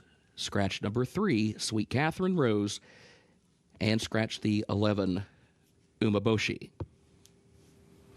Featured 7th race, scratch the 4, Santos Dumont, and scratch the 9, Race Kane. That's the featured 7th race. Scratch the 4, Santos Dumont, and scratch number 9, Race Kane. A reminder, the 13 draws in, the 14 draws in. 13 and 14 both will run. 8th and final race, take out the also eligibles, 13 through 16. That's the 8th and final race. Take out the also eligibles, 13 through 16. They did not draw into the race.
Race number 3, first leg of the pick 6 with the carryover from Sunday, over $54,000. So get involved in that pick 6, and we'll keep you honest on the growth of the pick 6 pool. There is a look at the current favorite, the number 7 horse, When I Look at You, for Brookdale Racing. A collected filly, ran well on debut, sprinting from off the pace, stretches out to a route here today. Comes out of one of those restricted auction maiden special weight events at Churchill Downs. Has come back with a couple of good workouts at Churchill and gets to go long, and she's got a distance pedigree to lean on as well. So I'm not surprised that this filly's taking the play that she is, down to 8-5. I went to the 11, Business as Usual, who is adding blinkers and is trying the dirt after kind of a lackluster performance debut at Kentucky Downs on the turf. I really felt this filly's pedigree suggested dirt, and in general, watching her and looking at her, I thought maybe she would just be better off on the dirt. I think the blinkers going on is a great addition, and the fact that, you know, she got a little bit of attention in her debut and does come out of a tough race for what it's worth, and now gets to run in a claiming situation, which is a pretty good angle for Chad Brown, 28% moving maiden special weight to maiden claiming. Matt, you might actually get a good price on one of the trainers who is a high percentage trainer and who is vying for top honors at this current meet. Right now she's 4-1. That's a little lower than I thought she might be, but I'll take that as a good sign. The number 11 horse, as you mentioned, Business as Usual for Chad Brown. We'll move to the number 2 horse now. That is No Risk It, No Biscuit for Tom Amos. This will be the first time that she goes long, as she takes a big drop down in class out of maiden special weight company into the maiden $150,000 ranks, and at 9-2, another one that has route pedigree. She's by Omaha Beach, out of a Pioneer of the Nile First Dam, and Tom Amos having a very good meet here at Keeneland this fall. A lot of reasons to like No Risk It, No Biscuit, the 2. I do think she'll like the route here.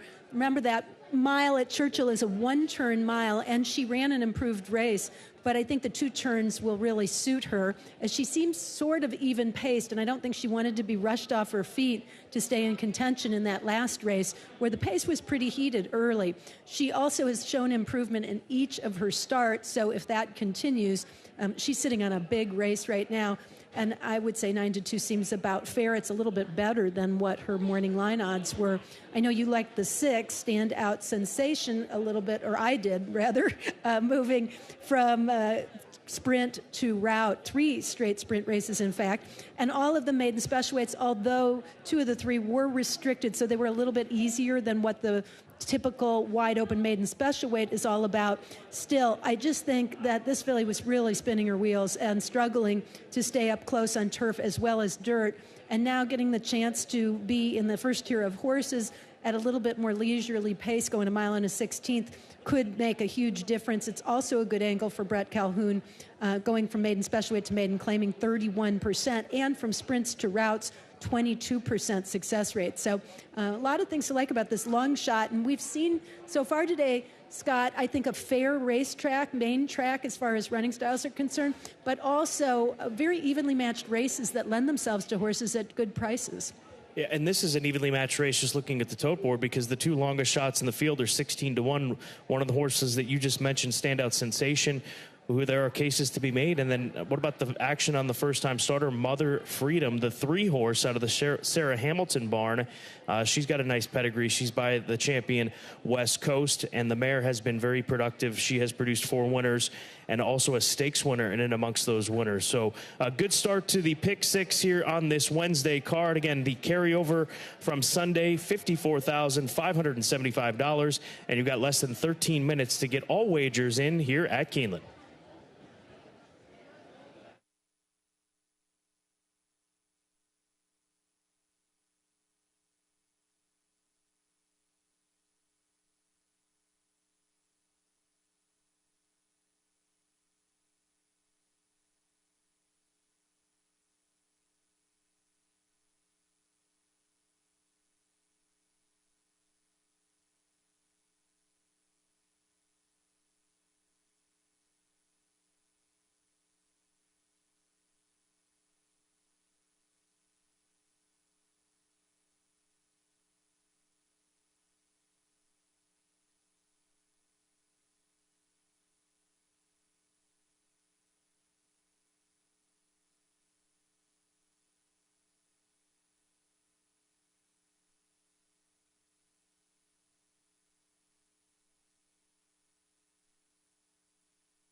The horses are entering the track for Keeneland's third race. Maiden claiming event for 2-year-old fillies, a price of $150,000, a mile and a 16th over the fast main track. Race will finish in the short stretch at the first wire. Scratch number 4 up on the edge, and scratch number 8, Wee Bit of Mischief. Double and pick 3 wagering start of the pick 6 with that carryover of just over $54,000. Main track is fast, turf firm, rail at 30 feet on the turf course. Post time at 7 minutes.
There's Mother Freedom talking about this filly just moments ago, getting some action, getting some nibbles when it comes to the win wagering on debut for Sarah Hamilton. Sarah Hamilton saying that they want to get an experience under her belt, maybe pick up a piece of it. That's the idea here. I asked her about debuting her long. She says she's a big filly, and she's got a good pedigree, too. As we mentioned, she's by West Coast. She's a half-sister to 2 stakes performers, Mother, and Commanding Curve. You might remember that name from his big price runner-up finish in the Kentucky Derby. I believe it was California Chrome's year that year for West Point Thoroughbreds, Commanding Curve. Well, you know, Mother Freedom is kind of a head-scratcher because look at her. She's beautiful, and she kind of stood out in this field. She was very professional, considering it's her debut. She does have that size, a lot of scope. She's a strong-looking filly as well, and I could see her running very well first out, but the sire West Coast is not necessarily as high percentage with first-time starters or with 2-year-olds for that matter. It's a relatively small sampling, so to be fair, you've got to kind of take that for what it's worth, and sometimes the dam side can contribute just as much, if not more, than the sire's side. So I like everything that I'm seeing from her, but also it wouldn't shock me, especially based on what Sarah said, that she might need a race or that maybe she'll get a piece of it, but she sure looks beautiful. Champagne Surprise, the number 5 horse, sire Arrogate, looking to sire his second winner on the card. Sired the Gatekeeper, who was a 20-1 winner in race number 1 this afternoon. And this is a filly by Arrogate out of a Street Sense First Dam who moves over to dirt. Some positive pedigree notes in relationship to this 5 and getting some attention at 7-1. You know, I liked how she looked. She's not the biggest filly in the world, but she had a nice energy about her, and she was very poised in the paddock. And she also looks very fit for her first start since August. She is maybe a slowly improving type of filly, hopefully. And she's certainly bred for the distance, moves turf to dirt. I don't think that's a bad move for her. She does have a very fast workout on October 19th. It's almost an old school blowout where she went 3 furlongs in 35-4. So maybe Ian trying to get just a little bit more speed into her. Sometimes those shorter, faster works will inspire a horse to show a little bit more out of the gate than has been the case in the past. Yoel Navis won his very first race for Ian Wilkes and has worked with him for years. So would not be shocked to see a horse like this at 7-1. She fits. It's a wide open start to the pick six here, race number 3, the pick six pool with the carryover from Sunday. Next click will be over $200,000. Get those plays in for Keeneland 3.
The horses have reached the starting gate for Keeneland's third race, start of the pick six.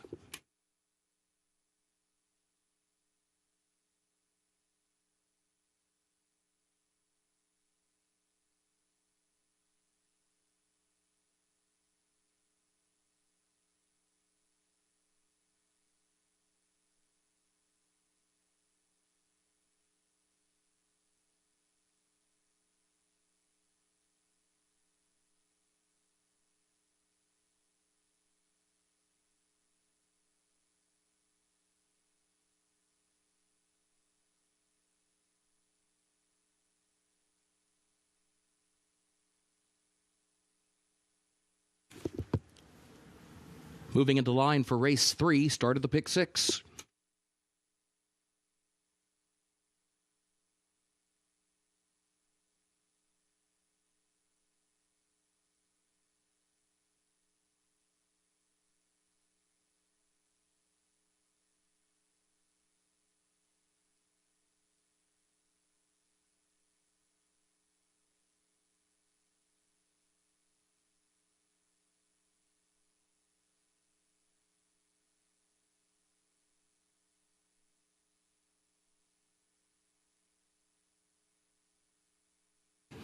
Liam's message goes in.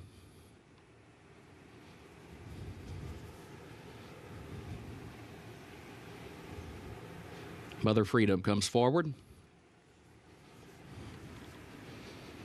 Moves into line. Champagne Surprise. Business as Usual, the last one. Goes in, first wire at the post. And they're off. There's No Risk It, No Biscuit from the inside. Standout Sensation now kicks in along with Business as Usual. Standout Sensation comes forward and has the lead. Business as Usual goes second. When I Look at You is third as they move on to the first turn. And here's No Risk It, No Biscuit moving up by saving ground against the rail up into the third position now. Mother Freedom behind her. When I Look at You is wide, moving up from fifth. Liam's Message is wider still from sixth. Ayuka Miss is in seventh. And then Money Works is eighth back toward the inside. And Champagne Surprise last of the nine. Opening quarter, 24.4 seconds onto the backstretch. When I Look at You comes forward, puts ahead in front. Business as Usual second by a half length. And then comes Liam's Message. Now Liam's Message starts moving up a close third to the far outside. Ayuka Miss is fourth by just a head. Now loses that spot as Standout Sensation moves by her against the rail. No Risk It, No Biscuit shuffled back into fifth as they head for the far turn. And then comes Mother Freedom on the outside. It was 50.1 seconds for the first half mile. Money Works is next to last, and Champagne Surprise trails, and Standout Sensation has moved up the rail for the lead around the far turn. Leads it by 3/4 of a length as they go toward the quarter pole and head for the top of the short stretch. When I Look at You is second by 3 lengths. Business as Usual third by a length. Now No Risk It, No Biscuit goes wide, 5 lengths off the lead as they move toward the 8th pole, and No Risk It, No Biscuit has moved forward for the lead with a sweeping move off the turn. Standout Sensation still there to the inside, but now second. Business as Usual third. When I Look at You is fourth. No Risk It, No Biscuit, short lead to Standout Sensation. No Risk It, No Biscuit. Edgar Morales aboard to win at a half length. Standout Sensation was home second. And then further back, Business as Usual third. When I Look at You was fourth.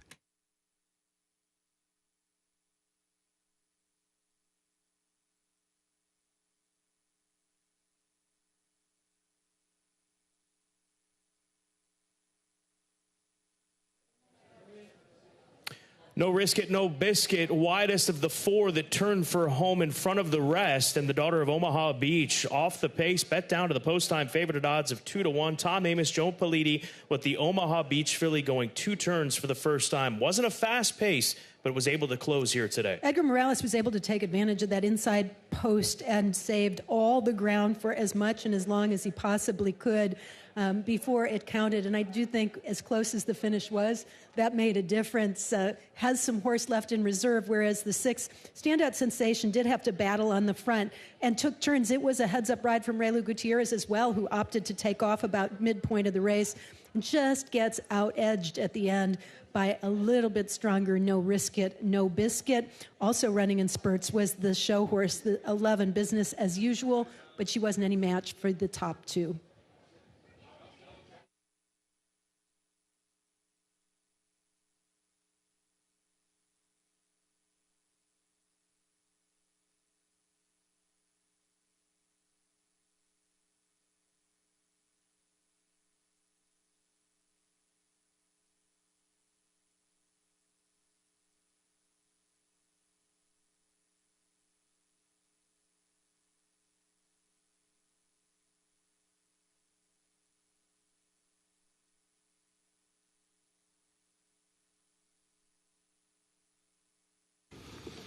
The unofficial results of Keeneland's third race.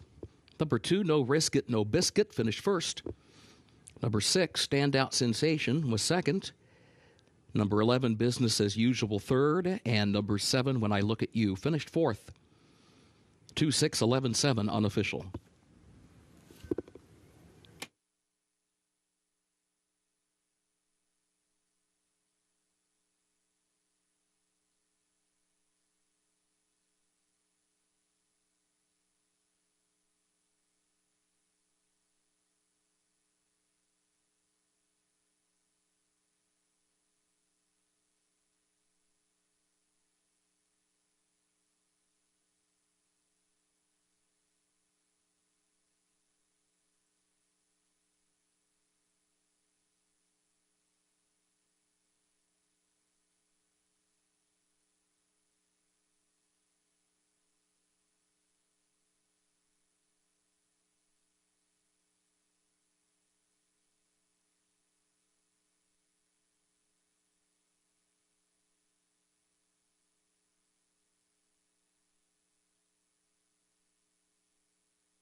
In the winner's circle for Keeneland's third race, the unofficial winner, number 2, No Risk It, No Biscuit, owned by Dr. Joel Politi, trained by Tom Amoss, the jockey Edgar Morales.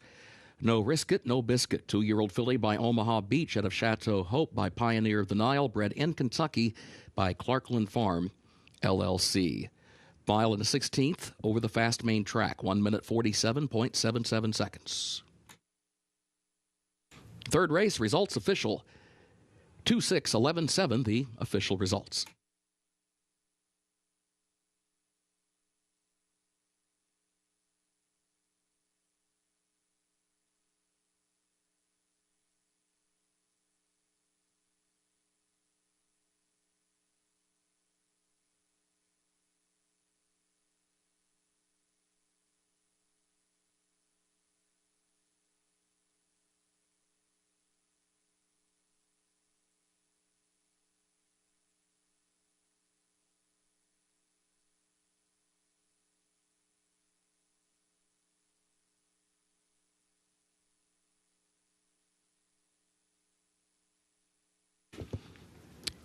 Keeneland welcomes United Way of the Bluegrass to the winner's circle.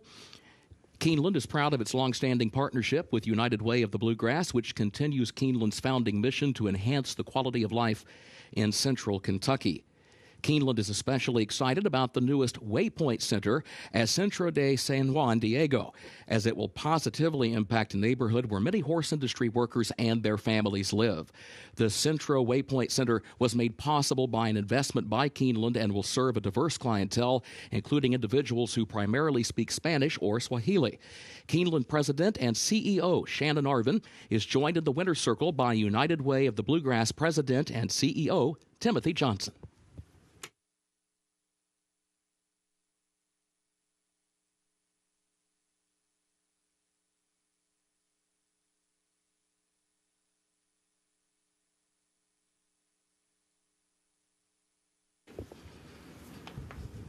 Keeneland's fourth race upcoming, double and pick 3 wagering, start of the late pick 5 and start of the Keeneland Turf pick 3, made up of races 4, 6, and 8. The turf is firm, the rail at 30 feet today, and the main track is listed fast. In this fourth race, scratch number 1 bench, also scratch the 9, running for cash, scratch the 11 Gilded Ruler, scratch 13 Trust Daddy, scratch 15 Judge Davis, and scratch 16 Huntertown. Again, scratch the 1 bench, scratch the 9 Running for Cash, also scratch the 11 Gilded Ruler, number 13 Trust Daddy, number 15 Judge Davis, and the 16 Huntertown. Please note the 12 and the 14 will run. Number 12 First Defender, number 14 Western Command draw into the race. The jockey for the 14 Western Command will be Joel Rosario. 14 Western Command, Joel Rosario. Race 5, scratch number 12 Torpedo Anna, scratch number 13 Lookster, scratch the 15 Bernard Mosa, and the 16 Round the Town. That's in race 5. Scratch number 12 Torpedo Anna, scratch number 13 Lookster, scratch the 15 Bernard Mosa, and scratch the 16 Round the Town. A reminder, the 14 Circling draws into the race. 14 Circling will run. Also in that fifth race, the jockey for the 4 Nota Bell, Jareth Loveberry. 4 Nota Bell, the jockey, Jareth Loveberry. Sixth race, scratch number 3, Sweet Catherine Rose, and scratch the 11 Umeboshi. That's in the sixth race. Scratch number 3, Sweet Catherine Rose, and scratch the 11 Umeboshi. Featured seventh race, scratch the 4, Santos Dumont, and scratch the 9, Race Kane. That's the featured seventh race. Scratch number 4, Santos Dumont, and scratch the 9, Race Kane. A reminder, both number 13 and number 14 draw into the race. 13 Swing Shift, 14 Embrace, both will run. Eighth and final race, take out the also eligibles, 13, 14, 15, and 16. They did not draw into that eighth event.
Race number 4, late pick 5 begins in this 4th race. Also the $3 Keeneland Turf pick 3, races 4, 6, and 8, going evens as far as the race number, and 4, 6, and 8 the sequence there. There's a lot of speed in this race. It's a 5.5 furlong turf sprint, and I think an overabundance of it. And Summer in Malibu is a filly, or colt rather, colt Summer in Malibu gelding by Malibu Moon, who could take advantage of that. I think if he tracks just off the pace the way that he did at Churchill Downs when he was 30-1, he'll have himself in a good position to make an impact on this race. Jaime Torres is back in the saddle here again this afternoon. I'll go to Summer in Malibu.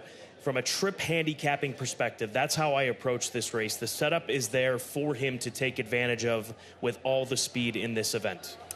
I went to the 7 double clutch, who I thought could sit tactically. He's coming out of mile races and now turning back or shortening up to the 5.5 furlong distance. And I think as a result, might be a little bit farther back than he has been, but he's been able to sit relatively in the middle tier against some fast paces along the way.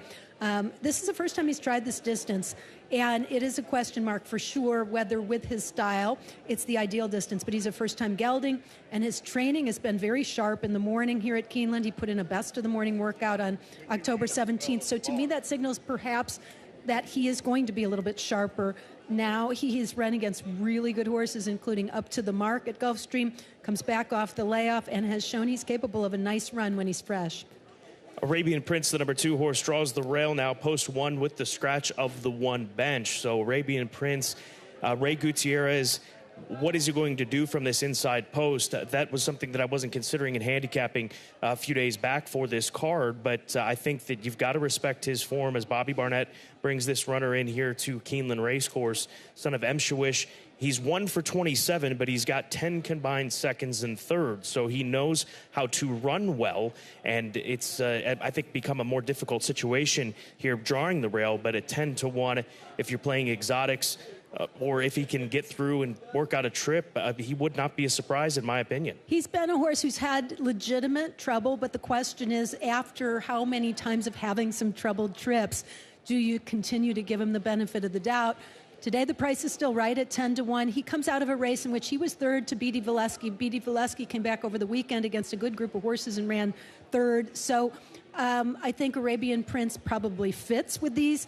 With his record, which is 1 win, 5 seconds, 5 thirds, I'd say he's a really good horse to throw into the exotics, maybe underneath your key horse, but I don't know if with any confidence I can put him in the top group for, say, the Keeneland Turf Pick 3 or the Pick 5, which starts with this race. But he wouldn't shock me if he were able to get the job done, because this is a very competitive group for sure.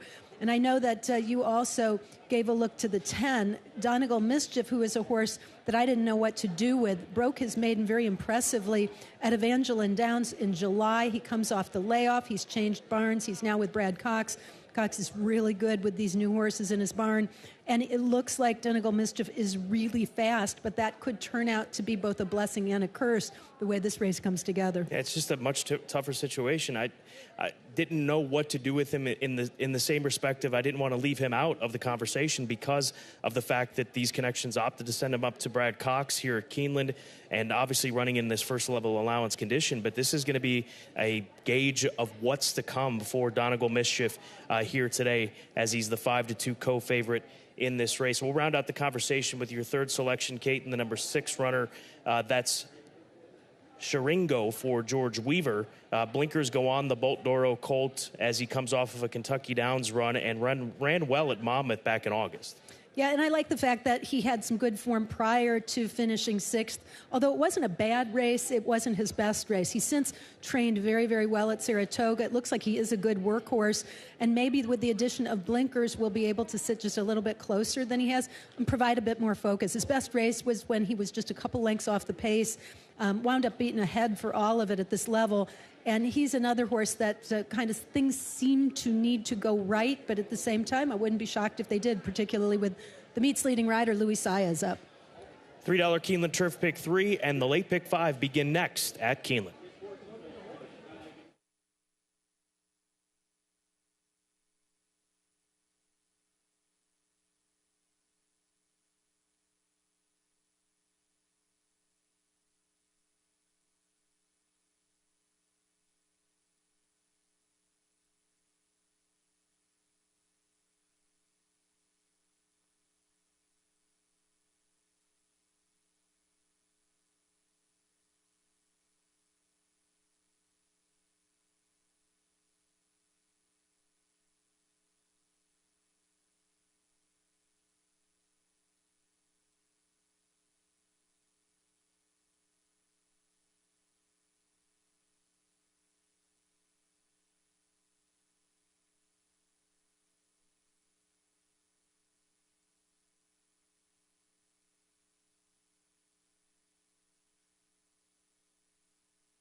The horses are entering the track for Keeneland's fourth race, the Glen Oak Allowance, 3-year-olds and up.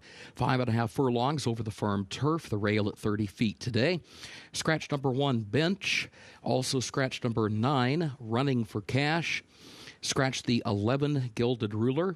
Also scratch number 13, Trust Daddy. The 15, Judge Davis, and the 16, Huntertown. A reminder, number 12, First Defender, draws into the race. Also, the 14, Western Command, draws into the event. Jockey for the 14, Joel Rosario. 14, Western Command, the jockey Joel Rosario. Double pick 3, start of the late pick 5, start of the Keeneland Turf pick 3, 6 minutes to post.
There's a look at the number 2 runner. That is the horse being sent out by Bobby Barnett, Arabian Prince. I asked him about drawing the rail now with the scratch down in the paddock. He said, just don't give up any position. That's what he has to do to be able to be successful. And I asked him about all the seconds and thirds.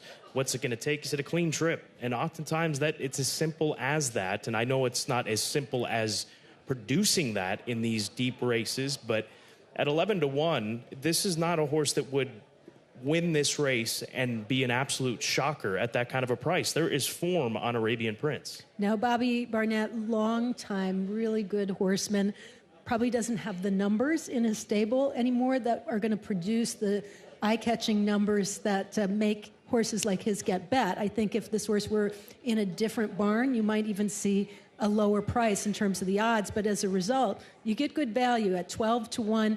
This horse is definitely a key player on ability. He has been right there. It's a matter of a clean trip, and if he can get it, I think he could be right there. Not a lot of superstars in this race, but the 12 did catch my eye at First Defender as kind of the new shooter, trying the turf for the first time. He's by Quality Road out of an AP Indy Mere Love and Pride, and to me, this pedigree will be great on the turf. He has a little bit of early speed, but I don't know that he has to be on the lead. I think that he might be able to settle into a stalking trip and just has to overcome that post position 12 for Steve Asmussen, who has had an awfully good meet. He absolutely has. And just you mentioned the mare Love and Pride. She's the daughter of AP Indy. She was a stakes winner. She has been a producer over the course of her broodmare career, has produced 2 stakes winners. She had a yearling sell at the most recent September sale, HIP 215 for $1.15 million, volatile filly. So it's a great family. This colt is by Quality Road from Love and Pride, that proven blue hen type of mare. So at 13-1, yet another that would not be a shock here in the first leg of the pick 5 and the first leg of the $3 Keeneland Turf pick 3.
The horses have reached the starting gate for Keeneland's fourth race, the Glen Oak. Start of the late pick 5, start of the Keeneland Turf pick 3.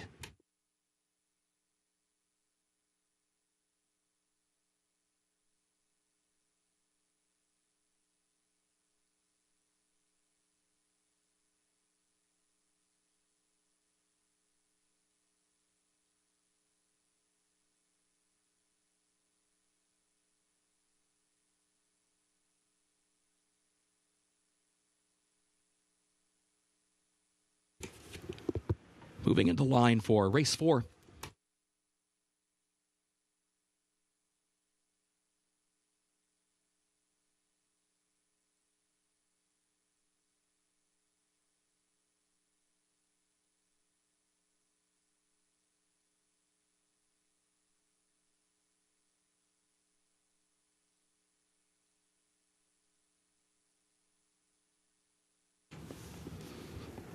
Town Barber comes forward. Now Donegal Mischief.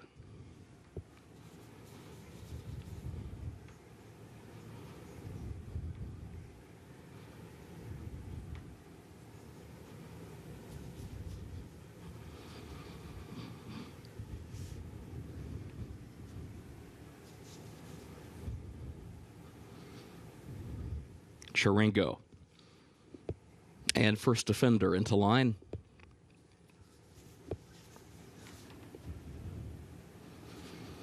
Western Command, the last one, goes in. They're at the post. They're off. There goes Town Barber.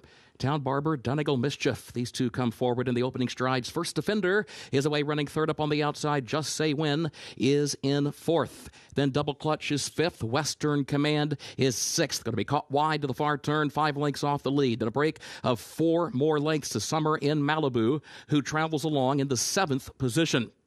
Eli's Promise 8th up on the outside, followed by Arabian Prince, who's back toward the rail in 9th. Chiringo, last of 10, 21.99 seconds for the opening quarter. Town Barber, the leader, as they move for the top of the stretch. Opens up here. Town Barber opening up on a 3-length lead. Just Say When comes up the rail towards second.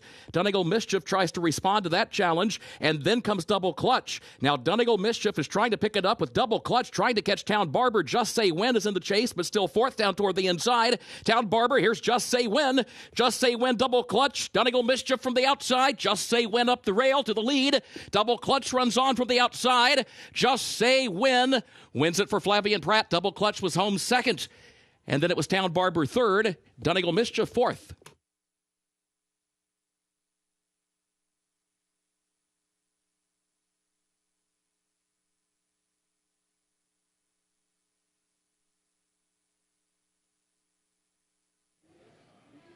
Just Say When, staying down on the inside. The pace was fast, as we expected on the firm going today at Keeneland, and I think that ended up being the difference, the inside trip versus the outside trip of the 7, and it's the 3 Just Say When for Mike Maker, Flavian Pratt, with the Not This Time gelding.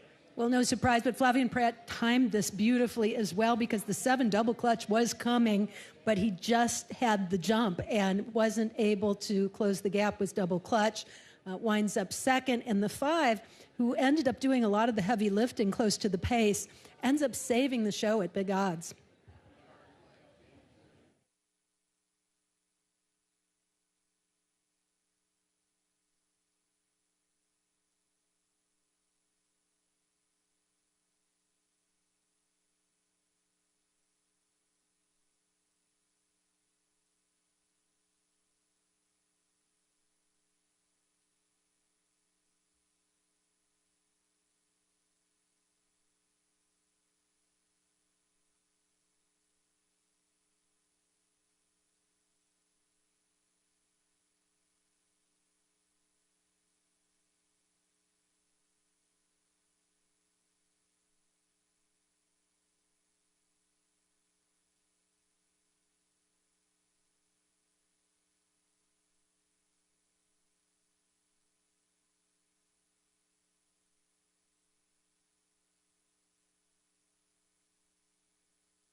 The unofficial results of Keeneland's fourth race. Number 3, Just Say When, finished first. Number 7, Double Clutch, was second. Number 5, Town Barber, third. And number 10, Donegal Mischief, fourth. 3-7, 5-10, unofficial.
Results of Keeneland's fourth race official.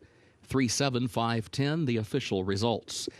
In the winner's circle for the fourth, the Glen Oak, the official winner, number 3, Just Say Win, owned by Mark Breen, trained by Mike Maker. Flavian Pratt, the jockey. Just Say Win, a 4-year-old gelded son of Not This Time, out of San Sarita by Street Boss. Bred in Kentucky by Romar Farm, LLC, and BRS. Keeneland, November Baby, Just Say Win. 5.5 furlongs over the firm turf, 1 minute, 2.54 seconds.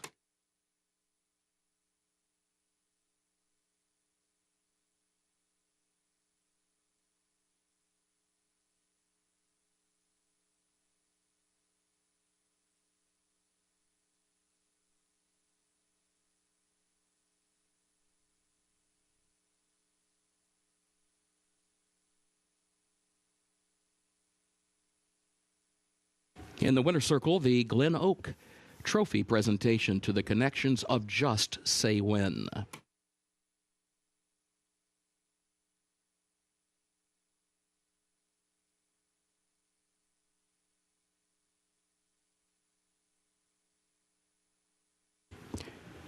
Keeneland's fifth race upcoming. Double and pick 3 wagering start of the late pick 4. Main track is fast. The turf is firm today. In race 5, scratch the 12, Torpedo Anna. Scratch number 13, Lookster. Scratch the 15, Burn Armosa. And the 16, Round the Town. Again, scratch 12, Torpedo Anna. Also the 13, Lookster. And scratch the 15, Burn Armosa. And the 16, Round the Town. A reminder, number 14, Circling, draws into the race. 14, Circling, draws in. Also a reminder in race 5, the jockey for the 4, Notabelle, Jareth Loveberry. Number 4, Notabelle, Jareth Loveberry, the jockey. Sixth race, scratch number 3, Sweet Catherine Rose, and scratch the 11, Umbaboshi. That's in the sixth race. Scratch the 3, Sweet Catherine Rose, and scratch 11, Umbaboshi. Featured seventh race, scratch the 4, Santos Dumont, and scratch the 9, Raise Cane. That's the featured seventh race, scratch 4, Santos Dumont, and scratch 9, Raise Cane. A reminder, 13 draws in, 14 draws in. Both Swing Shift and Embrace will run. Eighth and final race. Take out the also eligibles, 13 through 16. They did not draw in to that 8th event.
Race number 5, these are 2-year-old fillies at the about 7 furlong distance on the Beard course here today for race number 5. Start of the late pick 4 and a very interesting sequence ahead. Snow Dance 5-2. No surprise that she's the favorite. She comes in with plenty of experience. She comes out of Stakes Company. She ran well on dirt at Saratoga in her only dirt try. She's run on all 3 different surfaces that we have in thoroughbred racing, turf, dirt, and synthetic, and she's not been beaten all that far in any one of those instances. So she's a tried and true 2-year-old for this time of the year for trainer Kevin Rice and Bellamia Stables, coming in from Presque Isle in Erie, Pennsylvania, where she's been training on the synthetic. That was one of the concerns that Kevin Rice, her trainer, had when I spoke to him yesterday about this filly, is that he says that he typically feels that horses need to work over the dirt track when they're getting back into dirt racing, and she's not had that opportunity. So do keep that in mind when looking at this number 7 runner, Snow Dance, coming in off the synthetic training at Presque Isle Downs.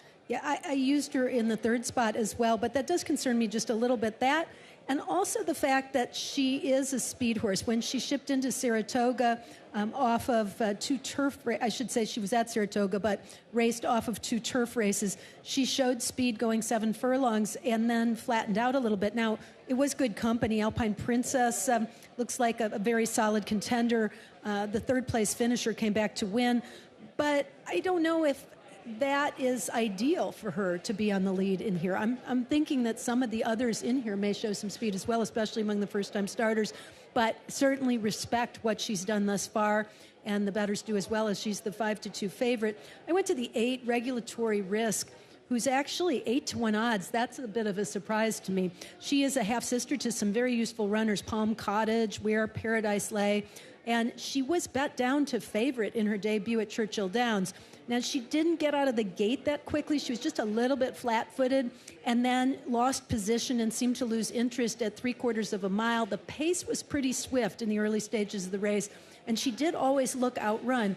But I just have a hunch that second time out could be a completely different story. She's well-bred. Chad Brown is 30% with the second-time starters, and it's just rare that you see horses that get bet down to favorite in their debut that don't come back to run improved races second time out. So I'm giving her the benefit of the doubt, and I like the price.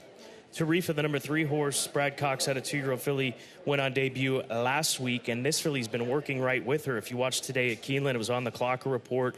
This is a filly for Godolphin, a Bernardini filly from the Awesome Again First Dam, Kidda Beach. This is her first foal. She was an unraced mare, but we know that when it comes to Godolphin pedigrees, they breed the best to the best and do not mess around. So Tarifa, 6-1 on the morning line, was never going to be the case come post time for race number 5, as she's currently sitting at 4-1 on the board. Look, she looks fit. She's had very good works in the morning. She comes from a barn that can certainly win with first-time starters.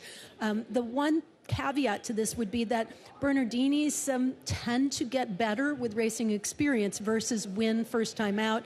And I'd also say that 7 furlongs is a bit of a tricky distance, or about 7 furlongs in this case, to win without a race, to win first time out. So to me, she's a little up against it in that regard in comparison to horses like the 7 Snow Dance and the 8 Regulatory Risk, who have a race under their belt. Just from a fitness standpoint, it's an extended sprint, and it means they're running pretty much from start to finish. So it's a tall order, but a lot of respect for her, for sure. The 5, Yes to Champagne, is a horse with racing experience coming off a 4th place finish. Going 5.5 furlongs, I thought that was just a little too short for her.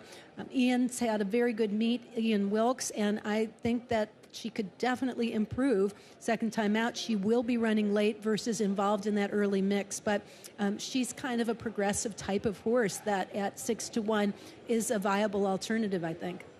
Race number 5, 2-year-old fillies at the about 7 furlong distance, and this is the first leg of the always intriguing and popular late pick 4, 50-cent minimum wager for the final 4 races of the Keeneland card, and some very good races ahead of us, including the upcoming 5th race. Less than 14 minutes to post right here at Keeneland.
The horses are entering the track for Keeneland's 5th race, the Belmar maiden special weight 2-year-old fillies, beard course distance about 7 furlongs over the fast main track. Scratch number 12, Torpedo Anna. Scratch number 13, Lookster. Also scratch the 15, Bernard Mosa, and the 16, Round the Town. A reminder, number 14, Circling, draws into the race. Also a reminder, there's a jockey change on the 4, Nota Bell. It'll be Jareth Loveberry. Number 4, Nota Bell, Jareth Loveberry, the jockey. Double pick 3, late pick 4, main track fast turf firm, 6 minutes to post.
There's a lot to look at here when it comes to these 2-year-old fillies, all different shapes and sizes as you'll get. I think especially when it comes to the 2-year-old fillies, more so than the colts in the same 2-year-old division. And Nota Bell, a OXO equine homebred daughter of Audible, make it Jareth Loveberry. That's who's in the saddle of this filly, looking to improve second start of her career.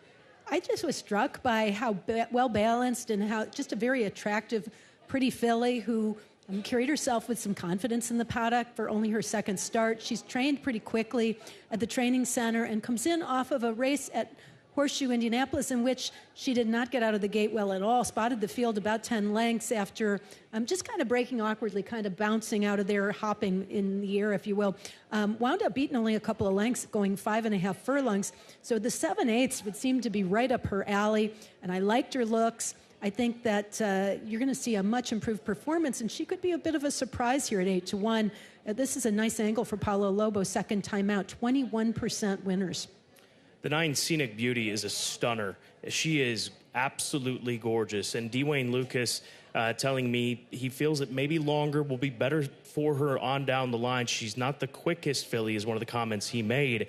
So a strong performance today. I know we're playing this race number 5, but keep an eye on her. And if she can get into rhythm late, and she's shown some sass here, which I think is a positive sign, she is a beautiful filly and a big filly. Dwayne Lucas, one of the all-time greats, also commenting the fact that she's gone through a growth spurt as of late. She is just a gorgeous daughter of distorted humor. Yeah, and for having gone through the growth spurt, sometimes horses get a little gangly and awkward. She definitely doesn't look that. She is a beautiful filly, really eye-catching in the paddock. She's definitely the biggest filly out there. Size, scope, by distorted humor out of a Medaglia d'Oro mare, you would think that she would take to some distance here, but her workouts pattern has been steady, and she has a half sibling who was a winner first time out, Tuskegee Airman, who also went on to be a stakes winner and graded stakes placed horse as a young horse. So kind of a lot to digest with Scenic Beauty. The other horse that I was really kind of taken with was the 6, Life Advice. Maybe this one getting overlooked in the betting because of a lackluster debut after showing Speed and Fading. She was bet down to favorite that day. She's by Into Mischief, and I think that she will benefit from a little bit more ground here, and this is a strong combo of Brendan Walsh and Tyler Gaffleone. And then the 3 horse, that is Tarifa, the second choice at 4-1. She's not the biggest filly, but winners and fast horses come in all shapes and sizes. She's part of the Clocker Report this morning on Today at Keeneland, working heads up with that 2-year-old filly winner from last week for trainer Brad Cox. Good start to the late pick 4. The pool quickly approaching $200,000 as we quickly approach post time.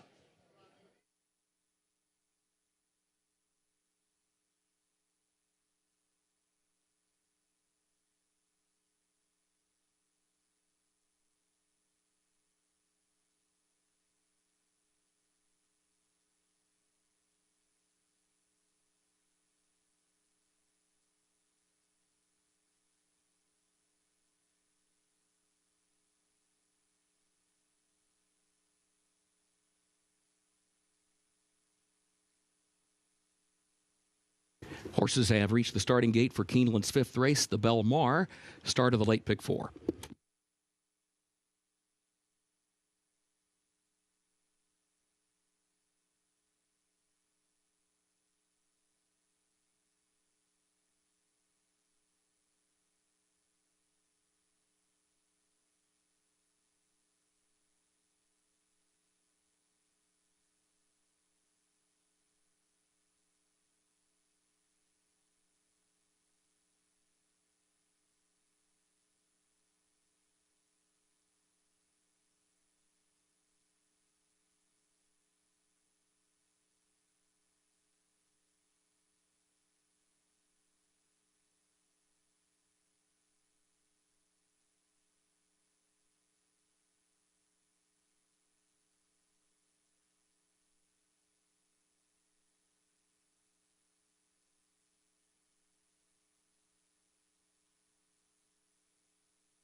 Moving into line, race 5.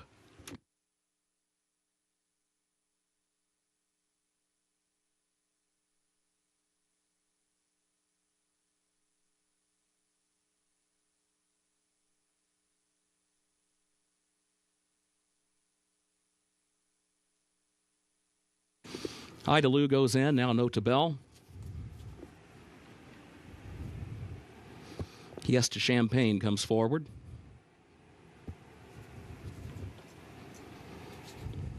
Life Advice moves into line. Circling, the last one, they are at the post.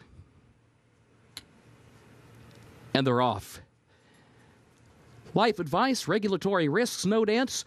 They all have early speed. So does Tarifa. Tarifa kicks in down toward the inside.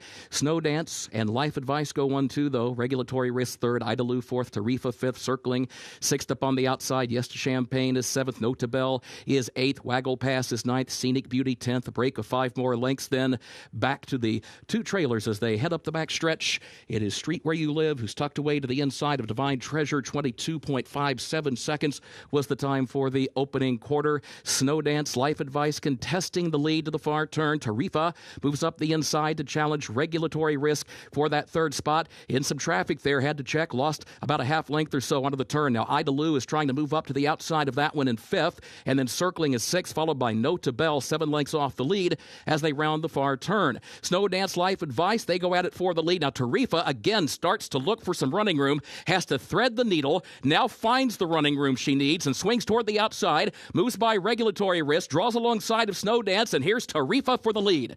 Tarifa with a nifty move as they went by the quarter pole, now comes into the final furlong with the lead by a length and a half. As Snow Dance is second, a gap of 5 more lengths back to Regulatory Risk in third. It is Tarifa with a widening lead past the 16th pole. Tarifa, Florent Giroux aboard in front by 5, by 6. It is all Tarifa to win it. Regulatory Risk was up for second. Snow Dance was third. Note to Bell finished fourth.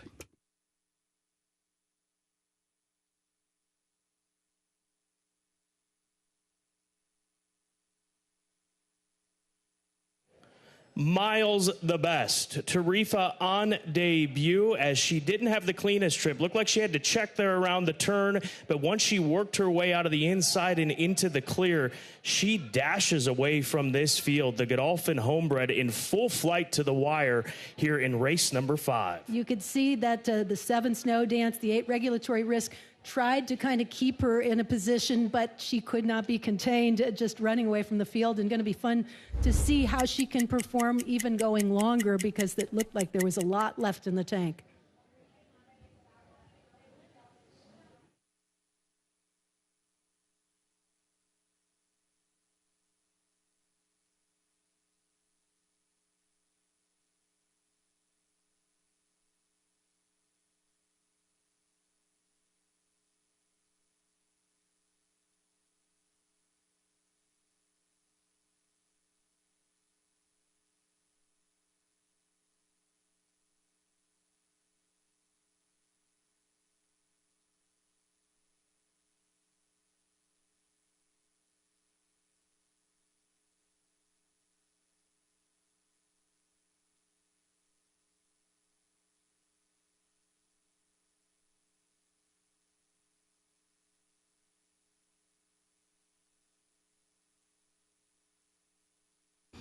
The unofficial results of Keeneland's 5th race: number 3, Tarifa, finished first.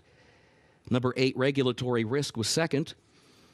Number 7, Snow Dance, third. And number 4, Nota Bell, was fourth. 3-8-7-4, unofficial.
In the winner's circle for Keeneland's 5th race, the Bell Mar, the unofficial winner, number 3, Tarifa.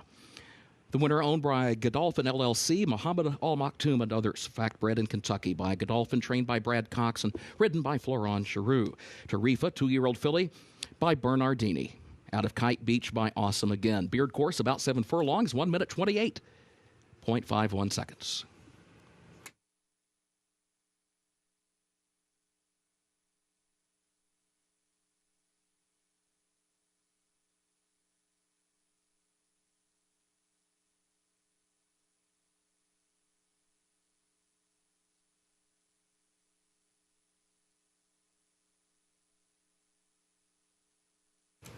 Results of race 5 official.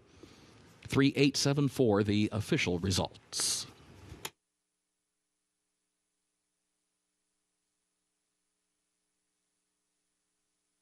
In the winner's circle, the Belmar Trophy presentation to the connections of Tarifa.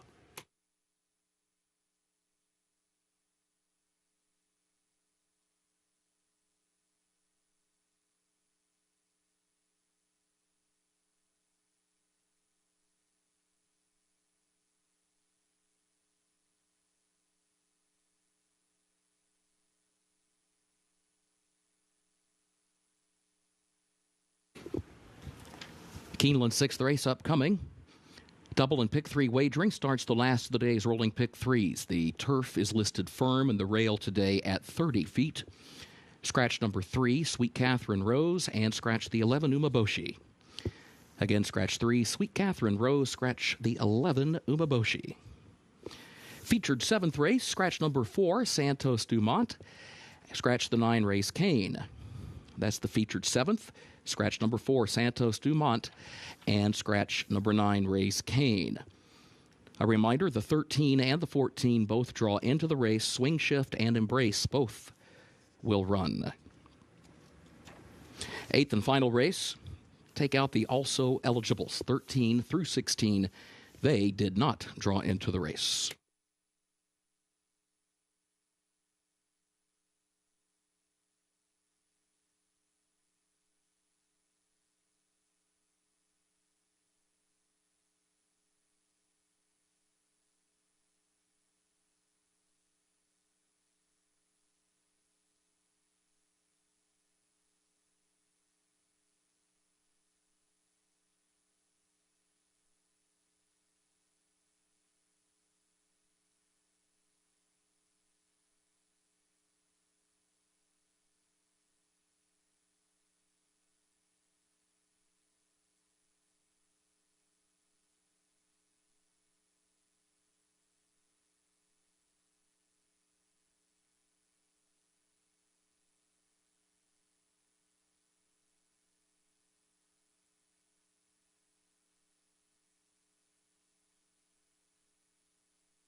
Race number 6 begins the late pick 3 today at Keeneland. We stay with the 2-year-old filly theme and move over to the turf course going long this time. This is a 1.16 turf event. Again, rail set at 30 feet today on the turf course, and the turf is firm, scratch the 3 and the 11.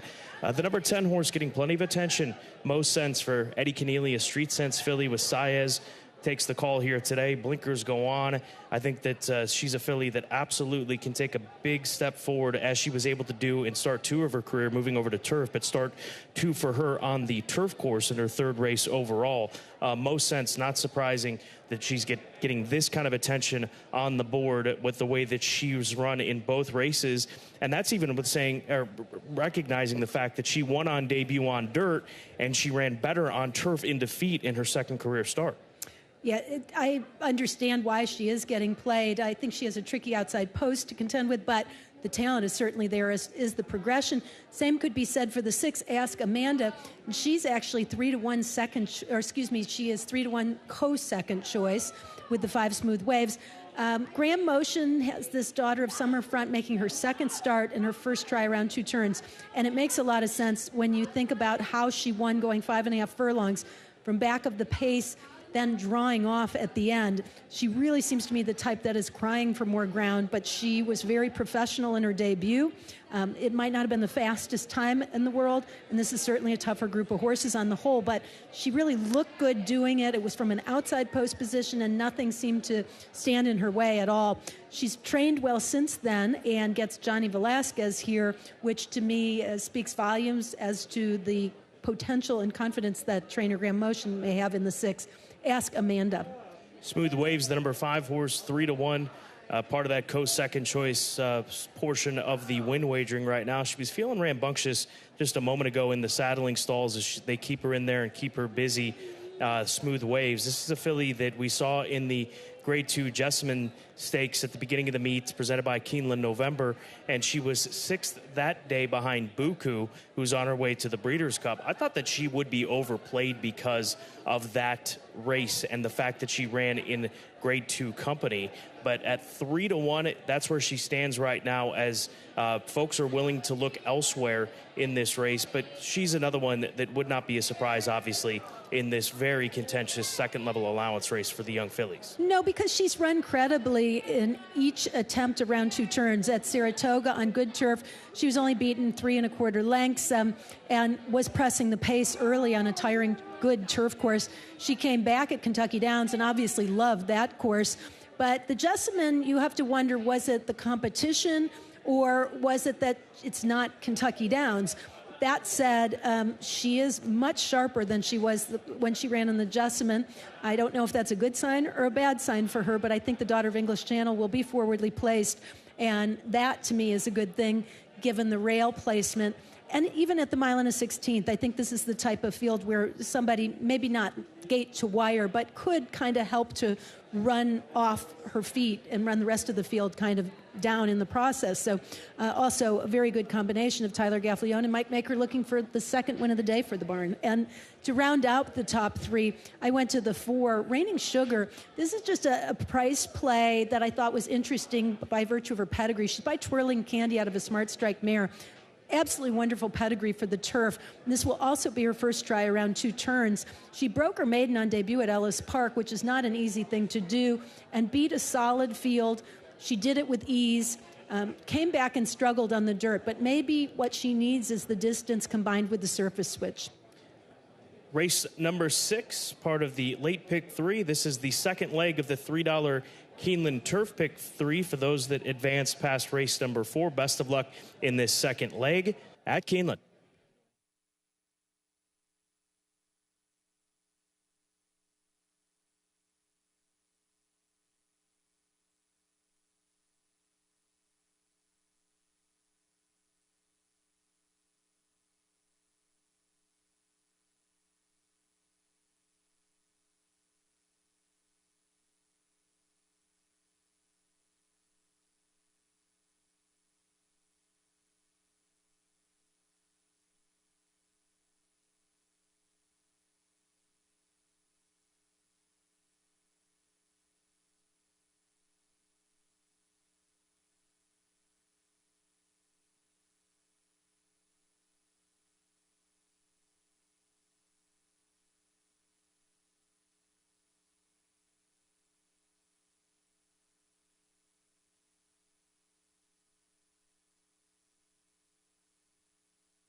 The horses are entering the track for Keeneland's 6th race, the Walmack, an allowance for 2-year-old fillies at 1 1/16 over the firm turf, the rail at 30 feet. Scratch number 3, Sweet Catherine Rose, and scratch the 11, Umaboshi.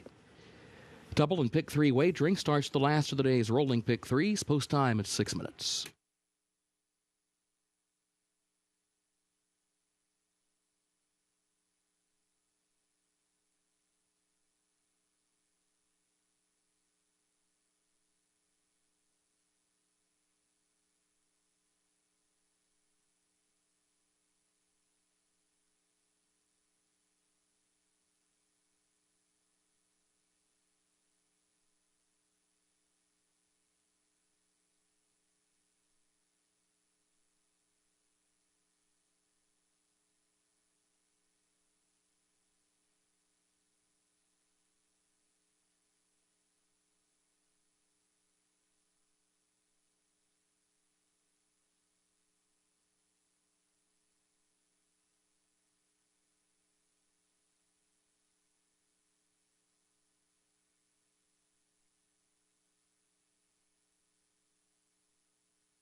There's Yata carrying the Eclipse Thoroughbred Partners silks of Aaron Wellman, Graham Motion, the conditioner of this Yoshida filly. This is a filly that has really come on with her route races in her last 3 and even ran well in a sprint race on soft ground at Delaware back in July. And speaking to Graham Motion about this filly, he's telling me the longer, the better for her. She's not going longer than her last race, but it'll be interesting to see what Pratt's able to do with this outside draw.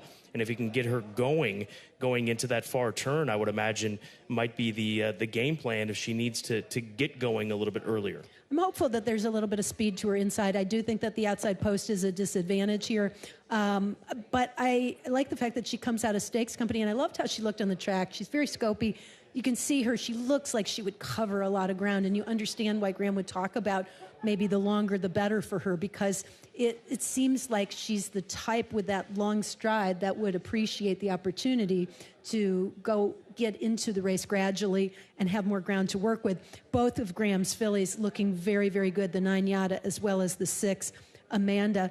Then the 10 Most Sense having the same issues perhaps that the 9 Yada has to, and that is those outside post positions, especially with the rail 30 feet out, can become very tricky to navigate. I don't know, Most Sense with the blinkers on and coming out of a mile race will probably be able to sit a little bit closer, and she looked pretty sharp in the paddock. Well, that's what Eddie Keneally was referring to, the blinkers, in an interview I had with him down in the paddock just a moment ago, saying that she's trained with the blinkers. She showed more energy with the addition of blinkers in that training. So that's the idea with the added blinkers on this Street Sense filly as she continues to hang around this 5-1 mark in the win wagering. Race number 6 for the 2-year-old fillies on the firm ground here today with the rail set at 30 feet. Start of this Wednesday, late pick 3.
The horses have reached the starting gate for Keeneland's 6th race, the Walmack.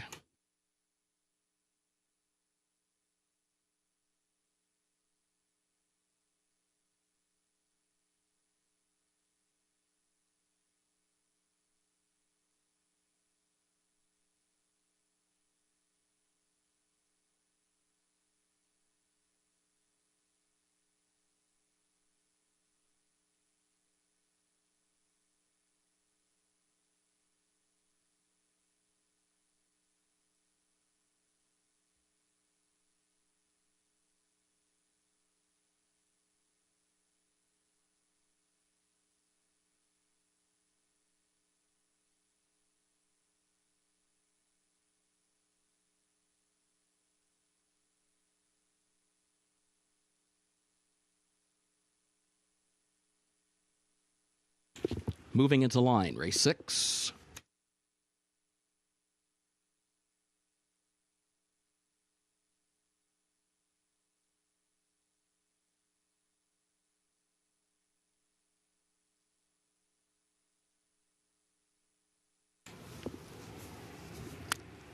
Raining Sugar comes forward. Yata and now Smooth Waves.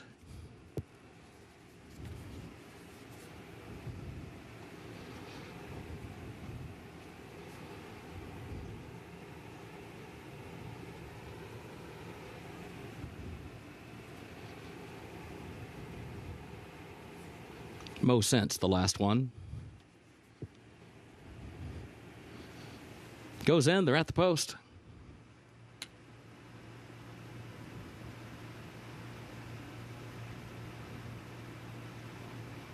And they're off.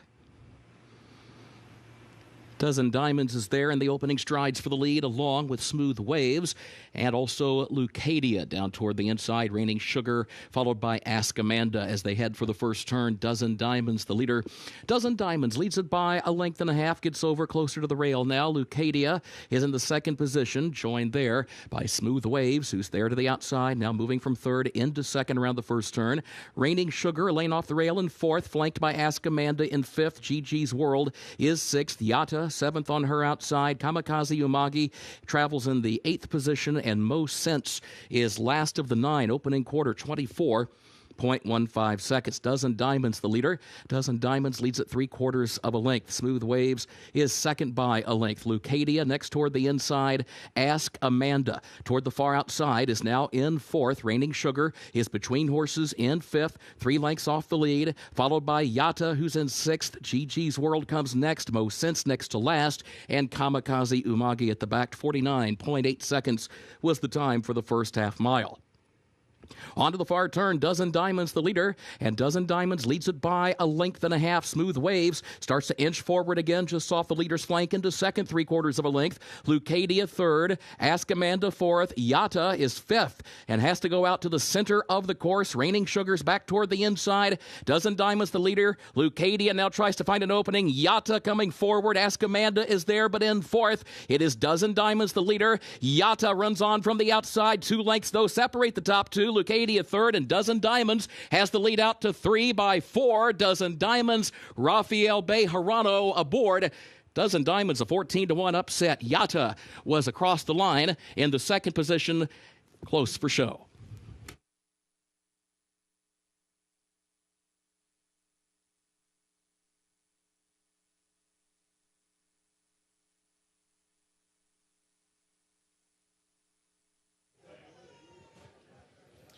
Taking the initiative and nobody willing to take this filly on, Dozen Diamonds, and she slows the pace down. 24 flat, 49-4, 115-4 for the 3/4 of a mile. Yata was coming the 9, but the 2 had slowed things down so much that she had another kick, another gear late, and is able to spring this upset under Rafael Bejarano. Really a smart ride by Rafael Bejarano to maximize this filly's speed out of the gate and position and kind of lull everybody to sleep behind her. Just runs away from the field, and obviously a filly who appreciates some distance now, 2 for 2 at distances of a mile or greater.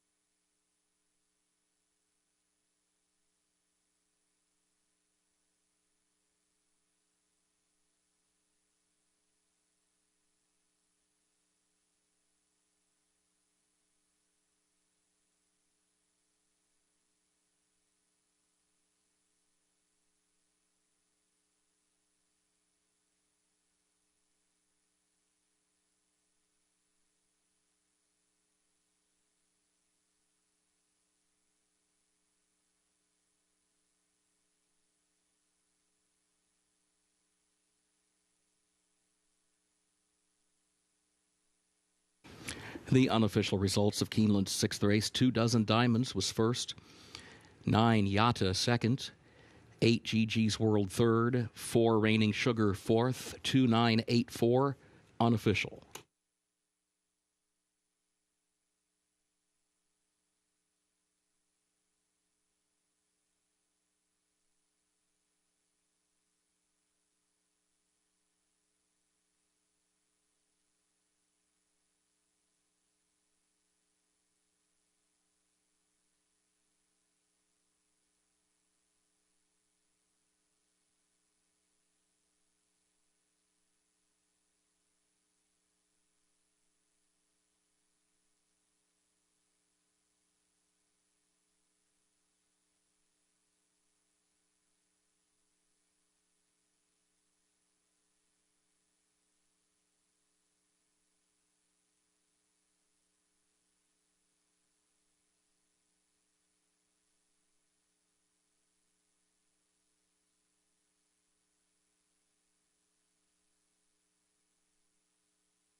Sixth race results official.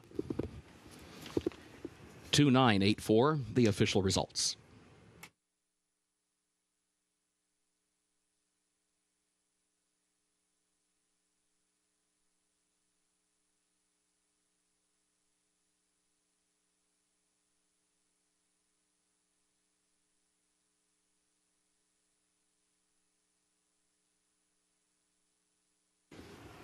In the winner's circle, the official winner of Keeneland's sixth race, the Walmack, number 2 Dozen Diamonds, owned by Joanne Batchelor, trained by Victoria Oliver, Rafael Bejarano, the winning jockey. Dozen Diamonds, a 2-year-old filly by Mendelssohn out of 12 Jewels by Yes It's True, bred in Kentucky by Rhiannon Farms Incorporated. Keeneland September graduate Dozen Diamonds gets the mile at a 16th over the firm turf, 1 minute 45.51 seconds.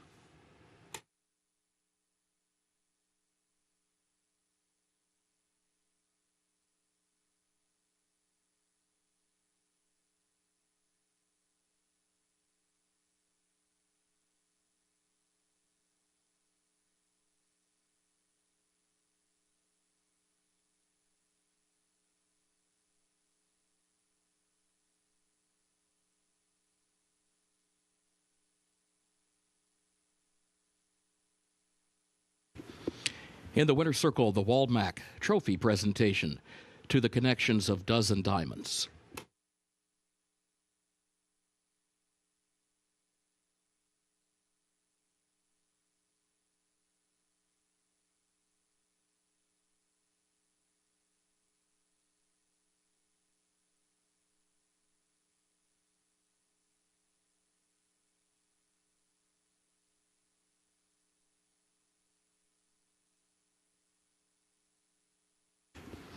Keeneland's featured 7th race upcoming starts the last of the day's rolling doubles. Back to the main track, which is listed fast. Scratch the 4 Santos Dumont and scratch 9 Race Cane. Again, scratch 4 Santos Dumont and scratch 9 Race Cane. A reminder, both number 13 and number 14 will run. 13 Swing Shift, 14 Embrace, both draw into the race. 8th and final event, take out the also eligibles. 13 through 16 did not draw into the 8th race. Turf is listed firm and the rail at 30 feet.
think I can safely say that this 7th race, and looking at the way that it's being played, is one of the most surprising tote boards that we have seen this meet. And the fact that Vittorio opened up as the 7-2 favorite. Now, obviously subject to change because we're 17 minutes to post, but DeCali opening up at odds of 6-1, you could have never convinced me that that was the price that he would open up at, or even at any point in the wagering be that high of a number. But that is what we've got right now. So this is a race where we really need to pay attention to how the odds shift up until post time for race number 7. Now, with that being said, Anchor, I thought that this was about the price that you're probably going to get for Phil Bauer. This is a son of Anchor Down who's run well in the past here at Keeneland. You pointed out earlier this morning on Today at Keeneland the company that he has kept in his recent races. He's got a really nice draw in post now 4 with the scratch of the 4. I like this horse a lot, and 5-1 is a great price. As Rafael Bejarano looks for back-to-back wins on the card, and Bejarano's very familiar with this runner, having ridden him in each of his last 4 starts. I like the fact that there's a little bit of speed to his outside, so in all likelihood, he should be able to either be in the first flight of horses or sit just a little off of them, and either way, he's proven able to handle that kind of situation. He does have enough early speed that he can put himself in the race, and in fact was able to win at Ellis in first level allowance conditions, but his last race had a little an excuse. He was bumped out of the gate. I felt like this horse is just a matter of putting things together. He's got a lot of talent. He just needs to kind of get that consistency down. But I love that Bejarano is kind of riding the wave off that win in the last race and knows the horse pretty well. For Phil Bauer, who's had just a great meet. Every horse he has sent out has been well met. He's had 3 winners from 6 starters going into this week.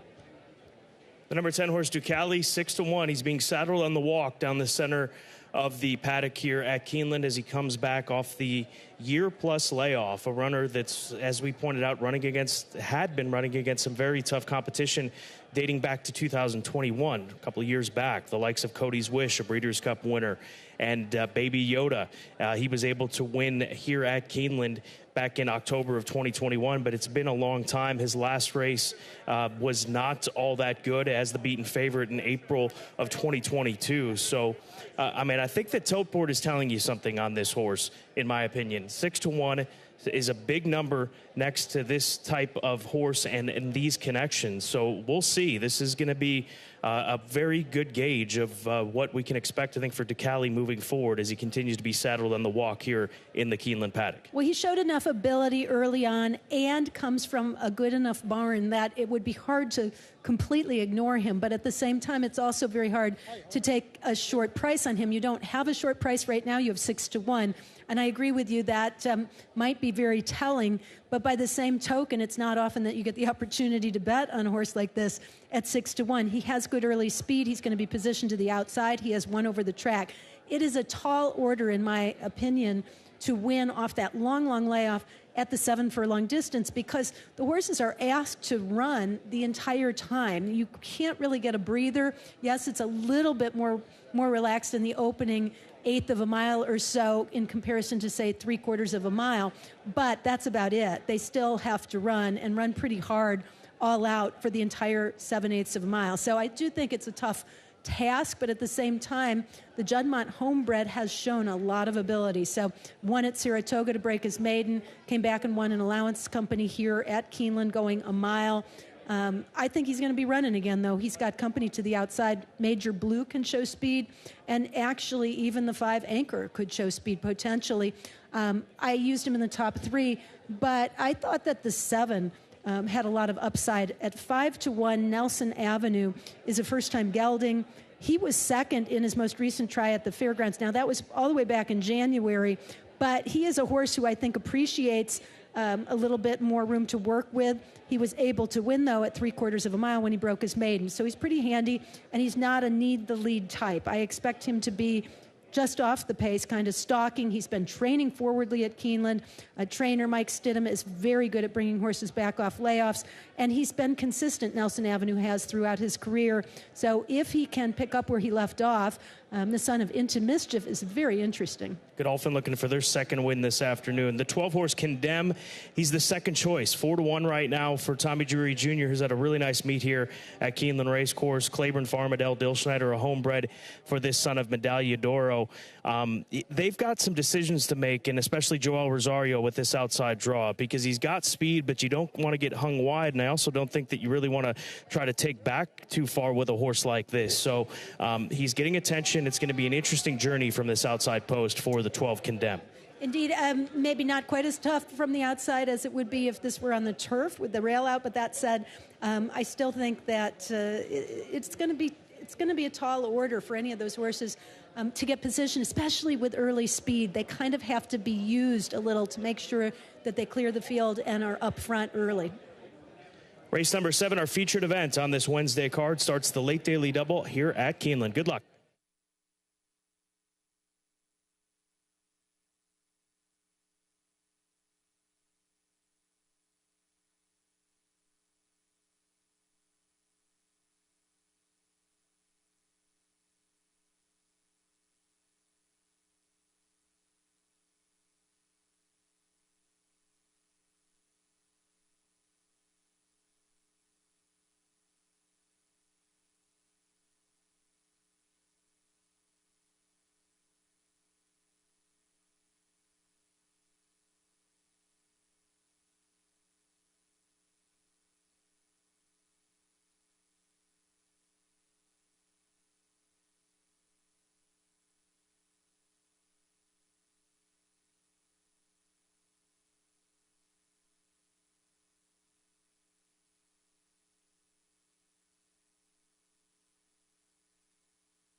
The horses are entering the track for Keeneland's 7th and featured race, the Shamrock Glen allowance optional claiming race, for a price of $80,000. 3-year-olds and up, 7 furlongs over the fast main track. Scratch the 4, Santos Dumont, and scratch the 9, Raise Cane. A reminder, 13 draws in, 14 draws in. Both Swing Shift and Embrace will run. This will start the last of the day's rolling doubles. Post time, 5 minutes.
Vittorio no longer the favorite, the number 1 horse for Bill Mott and Kaleem Shah, but getting attention, draws post 1.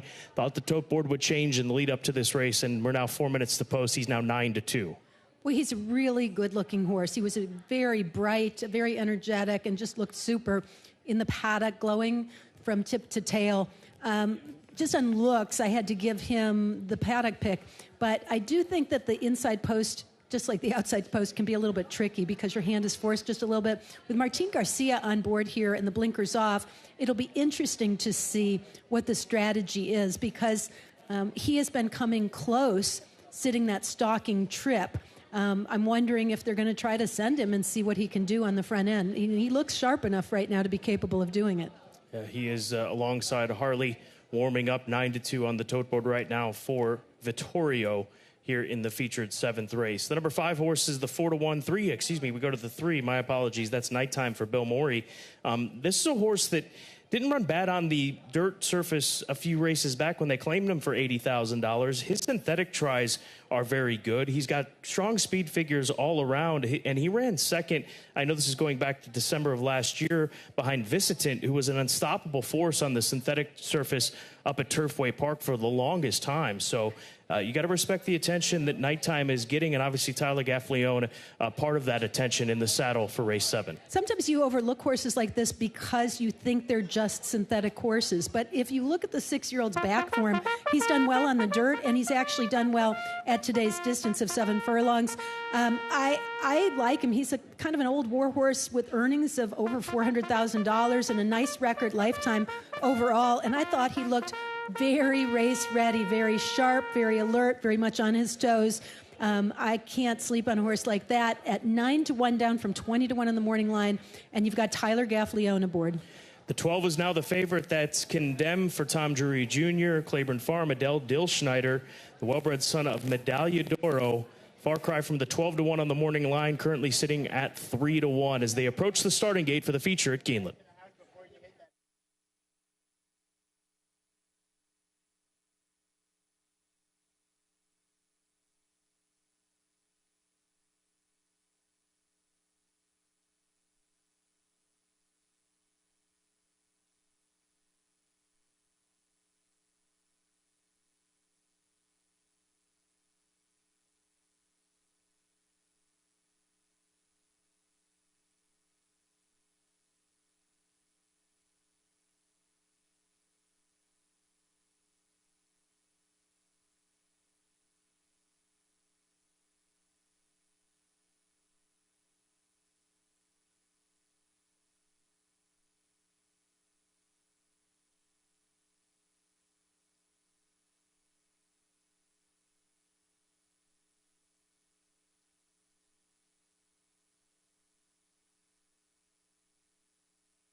Horses have reached the starting gate for Keeneland's 7th and featured race, the Shamrock Glen.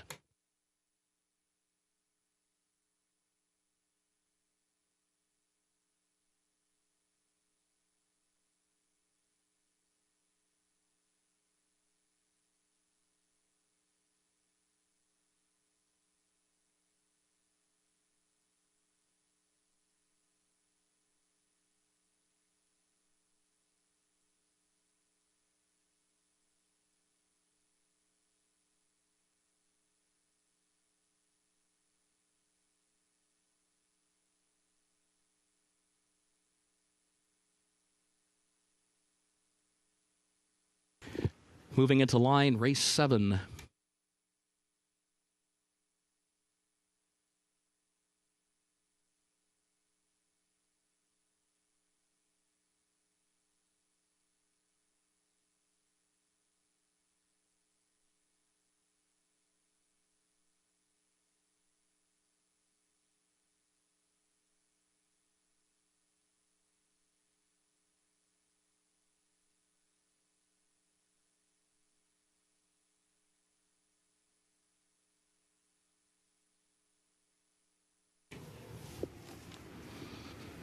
Condemn comes forward.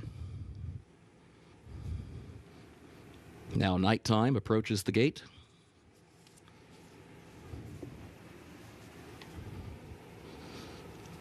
Angkor and then Swing Shift to move into line.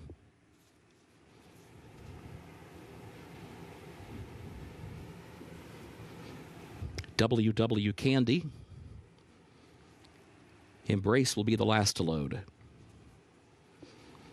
Here's Nelson Avenue coming forward.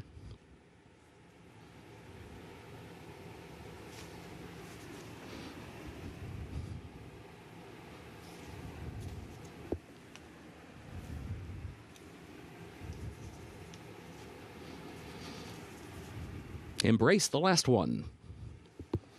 Goes in. They are at the post.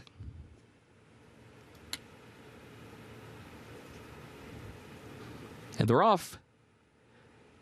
There's Ducali, Swing Shift, and Condemn. Angkor has early speed. Major Blue comes forward now. Then Vittorio down toward the inside. Swing Shift, Angkor. Major Blue is in between that pair as they head up the backstretch. Vittorio moves up from 4th. Nighttime is 5th. Condemn backs away into the 6th position. Nelson Avenue between horses 7th.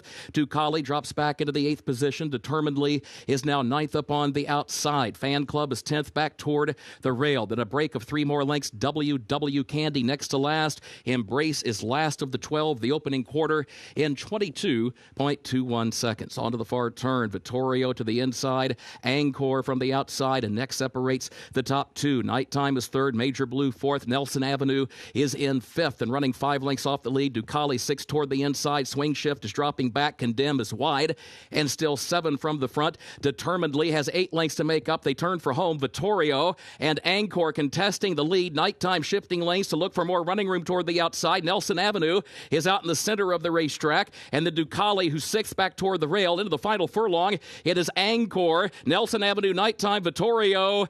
WW Candy is 5th, way out on the grandstand side. Nighttime, Angkor. WW Candy, Nighttime has struck the lead. WW Candy is right there at the wire. Photo for the win. Either Nighttime or WW Candy for that top spot.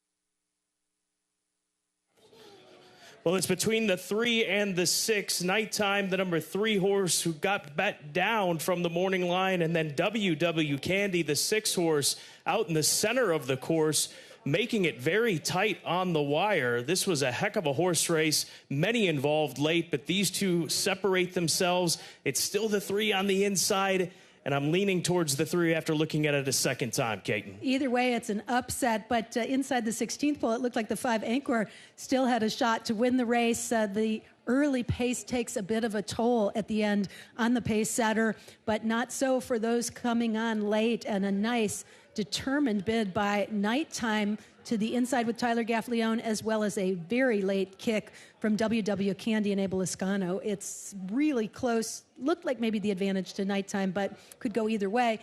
Big swing, though, in terms of the prices with, I think, double the odds on the 6 WW Candy.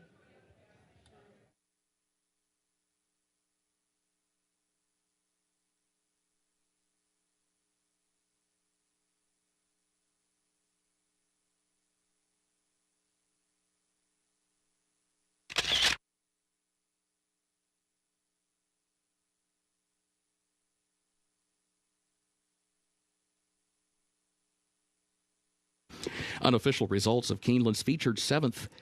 Number 3, Nighttime, finished first. Number 6, WW Candy, was second. Number 5, Angkor, third. And number 7, Nelson Avenue, finished fourth. 3657, unofficial.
Into the winner's circle, the unofficial winner of Keeneland's featured 7th race, the Shamrock Glen, 3 Nighttime. Owned by SB Stables LLC of Bobby Sturgeon and Tyler Burke. Owned by Genstar Thoroughbreds of John Wentworth. David A. Burnson LLC of David Burnson. Owned also by Omar Aldaba, trained by Billy Morey, the jockey Tyler Gaffaleone. And the results are now official. Number 3, Nighttime, owned by the partnership group just mentioned. Now the official winner, with a time of 1 minute 23.9 seconds. The winner, a 6-year-old son of Majestic Perfection of Silent Joy by Kitten's Joy, bred in Kentucky by Brereton Jones, and a Keeneland September sales graduate, 7 furlongs, 123.9.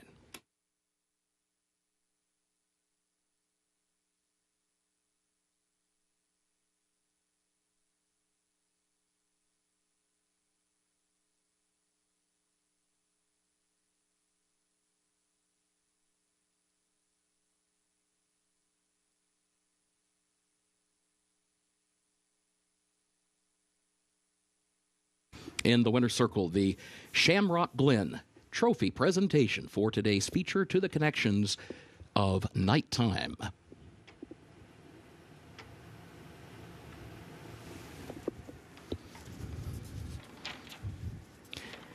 Keeneland's 8th and final race upcoming. No carryover for the Toyota Super High 5. Turf-listed firm, rail at 30 feet. Take out the also eligibles 13 through 16. They did not draw into the race.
Final race of the afternoon, race number 8, 17 minutes to post. We know there's going to be a 2-day pick 6 carryover going into tomorrow. The pick 6 carries regardless of the outcome of race number 8 on a day of upsets here on this Wednesday afternoon.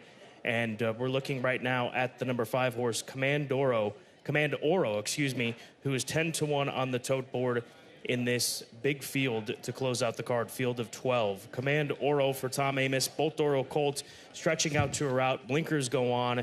I think the route of ground will do him a lot of good here today for Tom Amoss, and we'll see if the prices continue here in the nightcap, with the 3 being the favorite at 5-2. I'm going to do an experienced runner, Command Oro, for late night stables. Amoss and Morales looking for their second wins together on today's program. I went to the 3, that's Nation, a first-time starter, who is the 5-2 favorite right now. Seems a lot are thinking the same way I am, which is that nobody stands out in this field, and perhaps a first-timer could get the job done. He is by constitution a good first-out sire and a very solid turf sire, 16%. Give or take on the grass out of a Henry the Navigator mare. So the pedigree is there. A lot of preparation in the morning, including some very solid works at Fairhill, and I'd be willing to venture that he's had the opportunity to at least train on the grass. He has been training on synthetic, so that could set him up as well. Flavian Pratt gets the call for Graham Motion. Graham can win with first-time starters, 11%, although that percentage does go down when they debut at the mile or greater. So kind of mixed signals with this one, but again, not finding anybody who really stood out to me. I thought we'd take the new shooter. The 11-horse Wayhill Road are co-second choices in this race. Wayhill Road, a son of Quality Road, who came through the Keeneland September sale ring back in 2021 as a yearling, brought $1.6 million. He's a very well-bred colt, bred by Stone Street Thoroughbred Holdings, owned in part by Stone Street Stables and Woodford Racing, but he's coming off of turf tries at Saratoga and Kentucky Downs.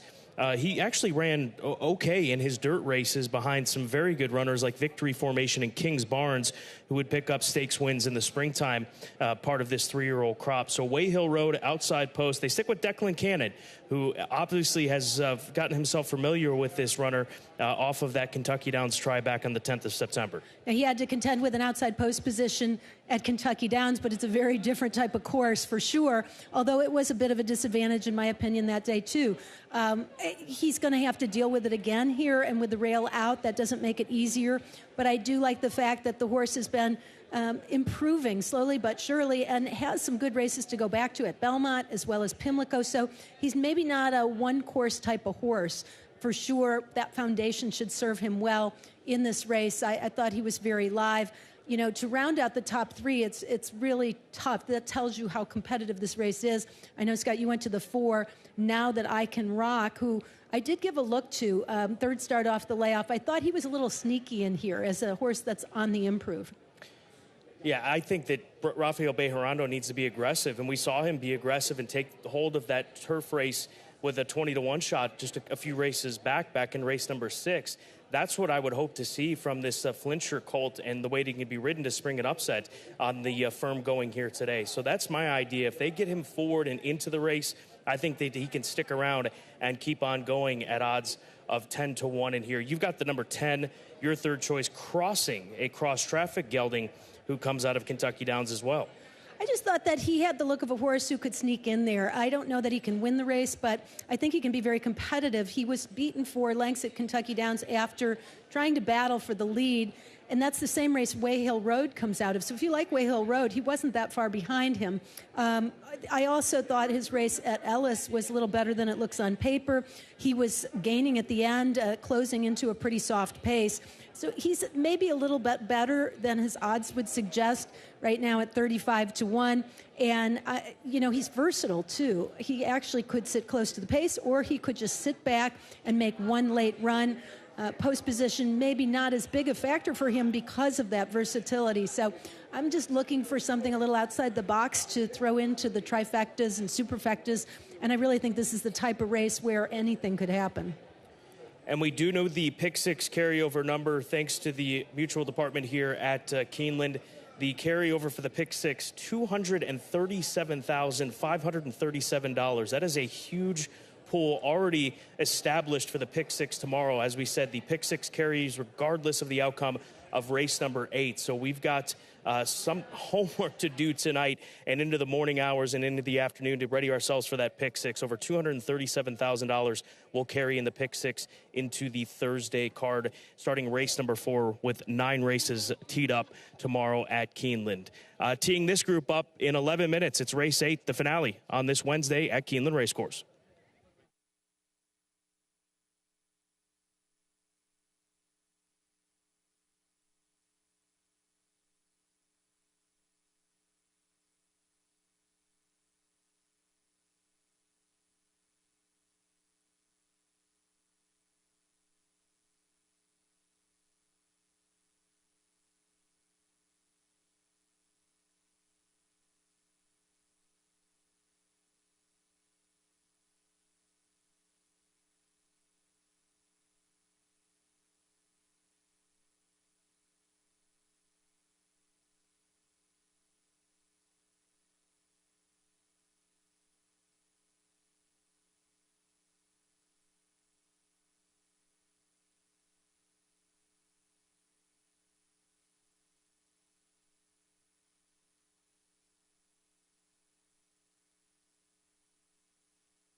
Horses are entering the track for Keeneland's 8th and final race, the Ups and Downs Maiden Special, 3-year-olds and up at a mile over the firm turf.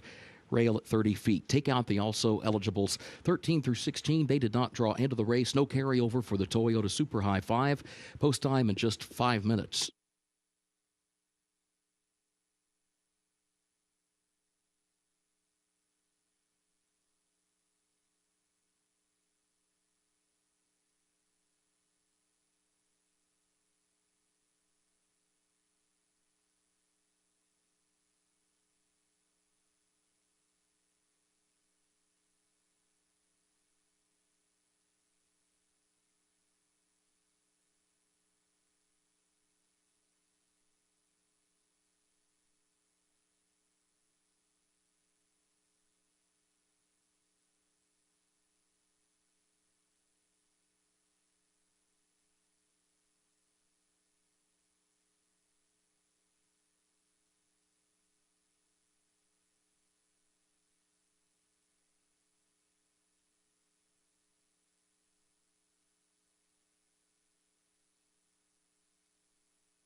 Looking at the one-horse Mo's a Handful for the Lothenbach Stables, bred by Bob Lothenbach in Kentucky, son of Go Sapper, moves over to the turf for the first time in his career. They tried to run him on grass in his most recent race at Fairgrounds, but if you remember back to that Fairgrounds meeting, they just weren't running a lot of turf races. There was a period where there was one turf race a day, and he's a gelding that gets that opportunity here under Jareth Loveberry at 12-1. He really didn't run that badly in that race either, but I do think he's better suited to the grass. He's a beautiful gelding by Ghost Sapper out of a Tis Wonderful Mare. I think he'll like the turf.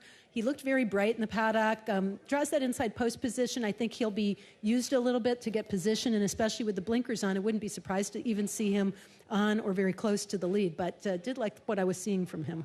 Heart and Soul, the 9, 4-1. That makes him the second choice, co-second choice in the wagering. And Heart and Soul for black-type thoroughbreds and R.A. Hill Stable. Golden Sense gelding, who's on the grass for a second time in his career and ran well enough at Kentucky Downs on grass. He got shuffled around a lot in that race at Kentucky Downs and didn't have the smoothest of trips. You can see at one point he was more than 14 lengths off the leaders. He made a good middle move, and then he flattened out quite a bit. Horses get lost on that course sometimes. I think this straightforward course will be an improvement for Heart and Soul. He was another that I thought made a good appearance in the paddock and even out on the track right now. Big, strong horse making his second start off the layoff, with Tyler Gaffleone looking for his second win of the day. This is the $1 Toyota Super High 5 event of the afternoon, the 8th and final at Keeneland.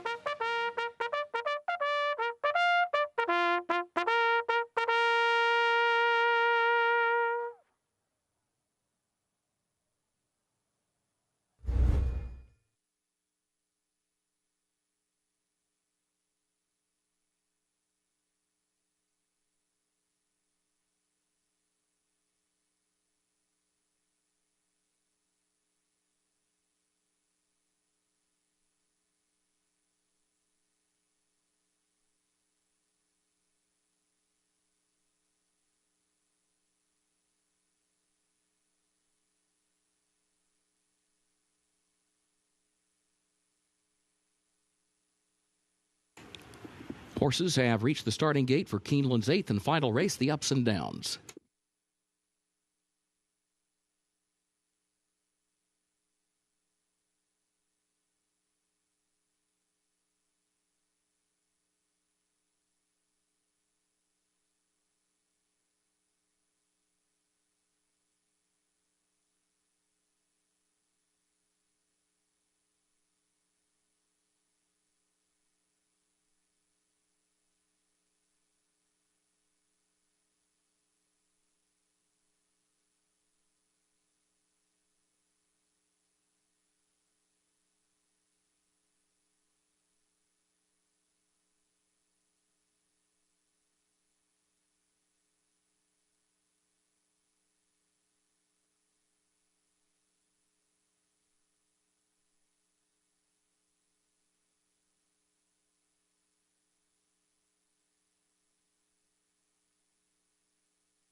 Moving into line, race 8.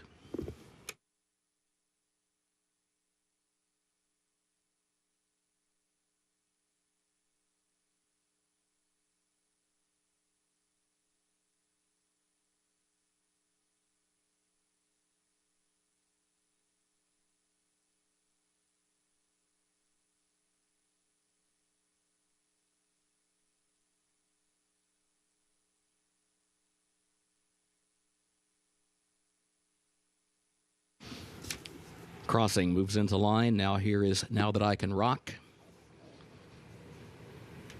Way Hill Road goes in. Command Oro into the gate. As One Does comes forward. Egyptian King will be the last to load.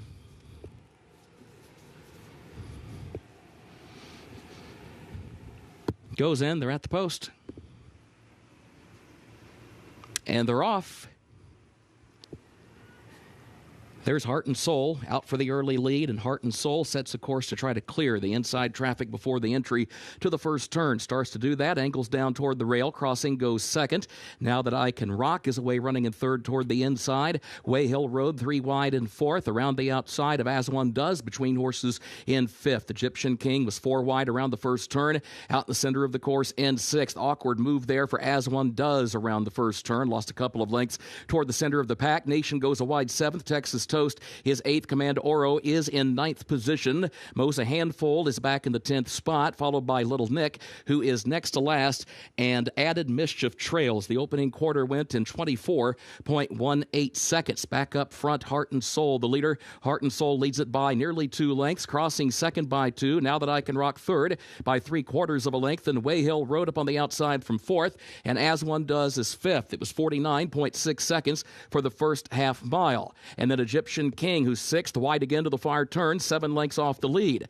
But it is Heart and Soul and Crossing who go 1-2. Now Crossing starts to try to draw alongside of Heart and Soul, who saves the ground against the rail, maintains the advantage by almost a full length, gap of 3, as Way Hill Road has to go to the center of the course in third. Now That I Can Rock fourth, As One Does fifth, and Nation, who's out in the center of the course, along with Egyptian King, but Way Hill Road is doing the best work right now, and Way Hill Road has a narrow lead. Heart and Soul is second. Nation runs on from the far outside. Now That I Can Rock fourth to the inside. Way Hill Road is the leader. Way Hill Road, Declan Cannon for the win. Going to be close for second, either Nation or Heart and Soul for that runner-up spot, and then behind that pair, Now That I Can Rock was fourth.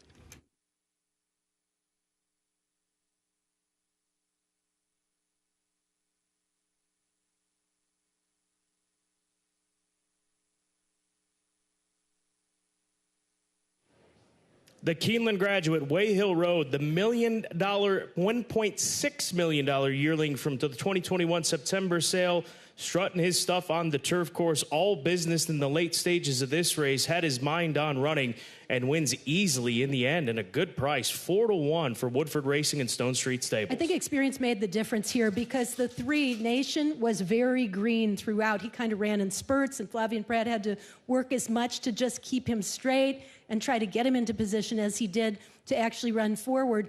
He still runs very nicely to be involved in the photo with the 9 Heart and Soul for the place, making up a lot of ground at the end, but no match for the winner, Way Hill Road, with experience paying off here, and Declan Cannon getting the victory.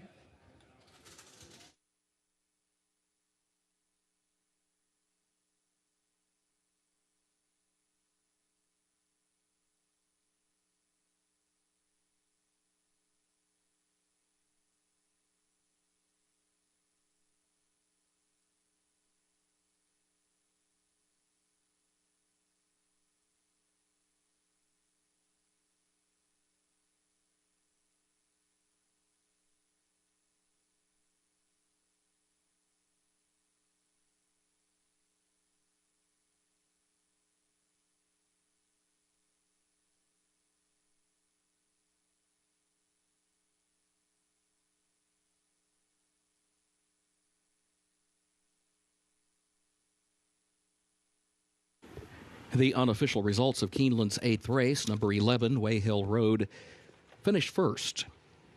Number 3, Nation, was second. Number 9, Heart and Soul, third. Number 4, Now That I Can Rock, 4th. And number 6, As One Does, 5th. 11-3-9-4-6, unofficial.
Into the winner's circle for Keeneland's 8th and final race, the ups and downs. The unofficial winner, number 11, Wayhill Road, owned by Woodford Racing LLC of William S. Ferris Jr., owned also by Stone Street Stables LLC of Barbara Banke, owned as well by Ken Langone, by West Point Thoroughbreds LLC of Terry Finley, and Lane's End Racing of William S. Farish, trained by Shug McGahee, Declan Cannon, the jockey.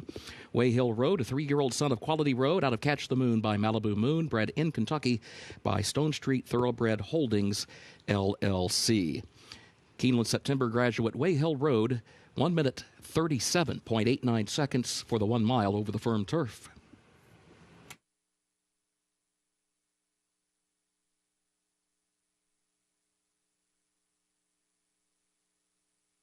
Eighth race results official.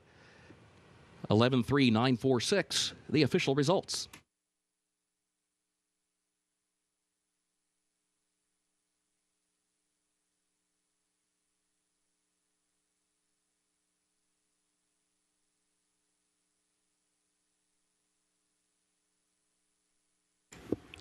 In the winner's circle, the trophy presentation for the 8th race, the ups and downs to the connections of Wayhill Road.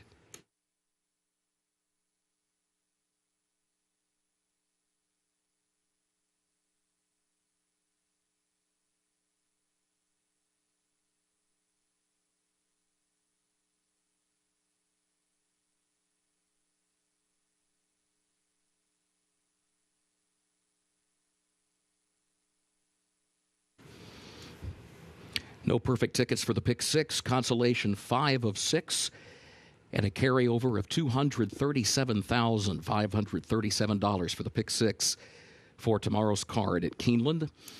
Late pick 5 pays on 5 of 5, a consolation 4 of 5, no carryover for the Toyota Super High 5, but again, a pick 6 carryover of just over $237,000. Again, there is a consolation 5 of 6 today.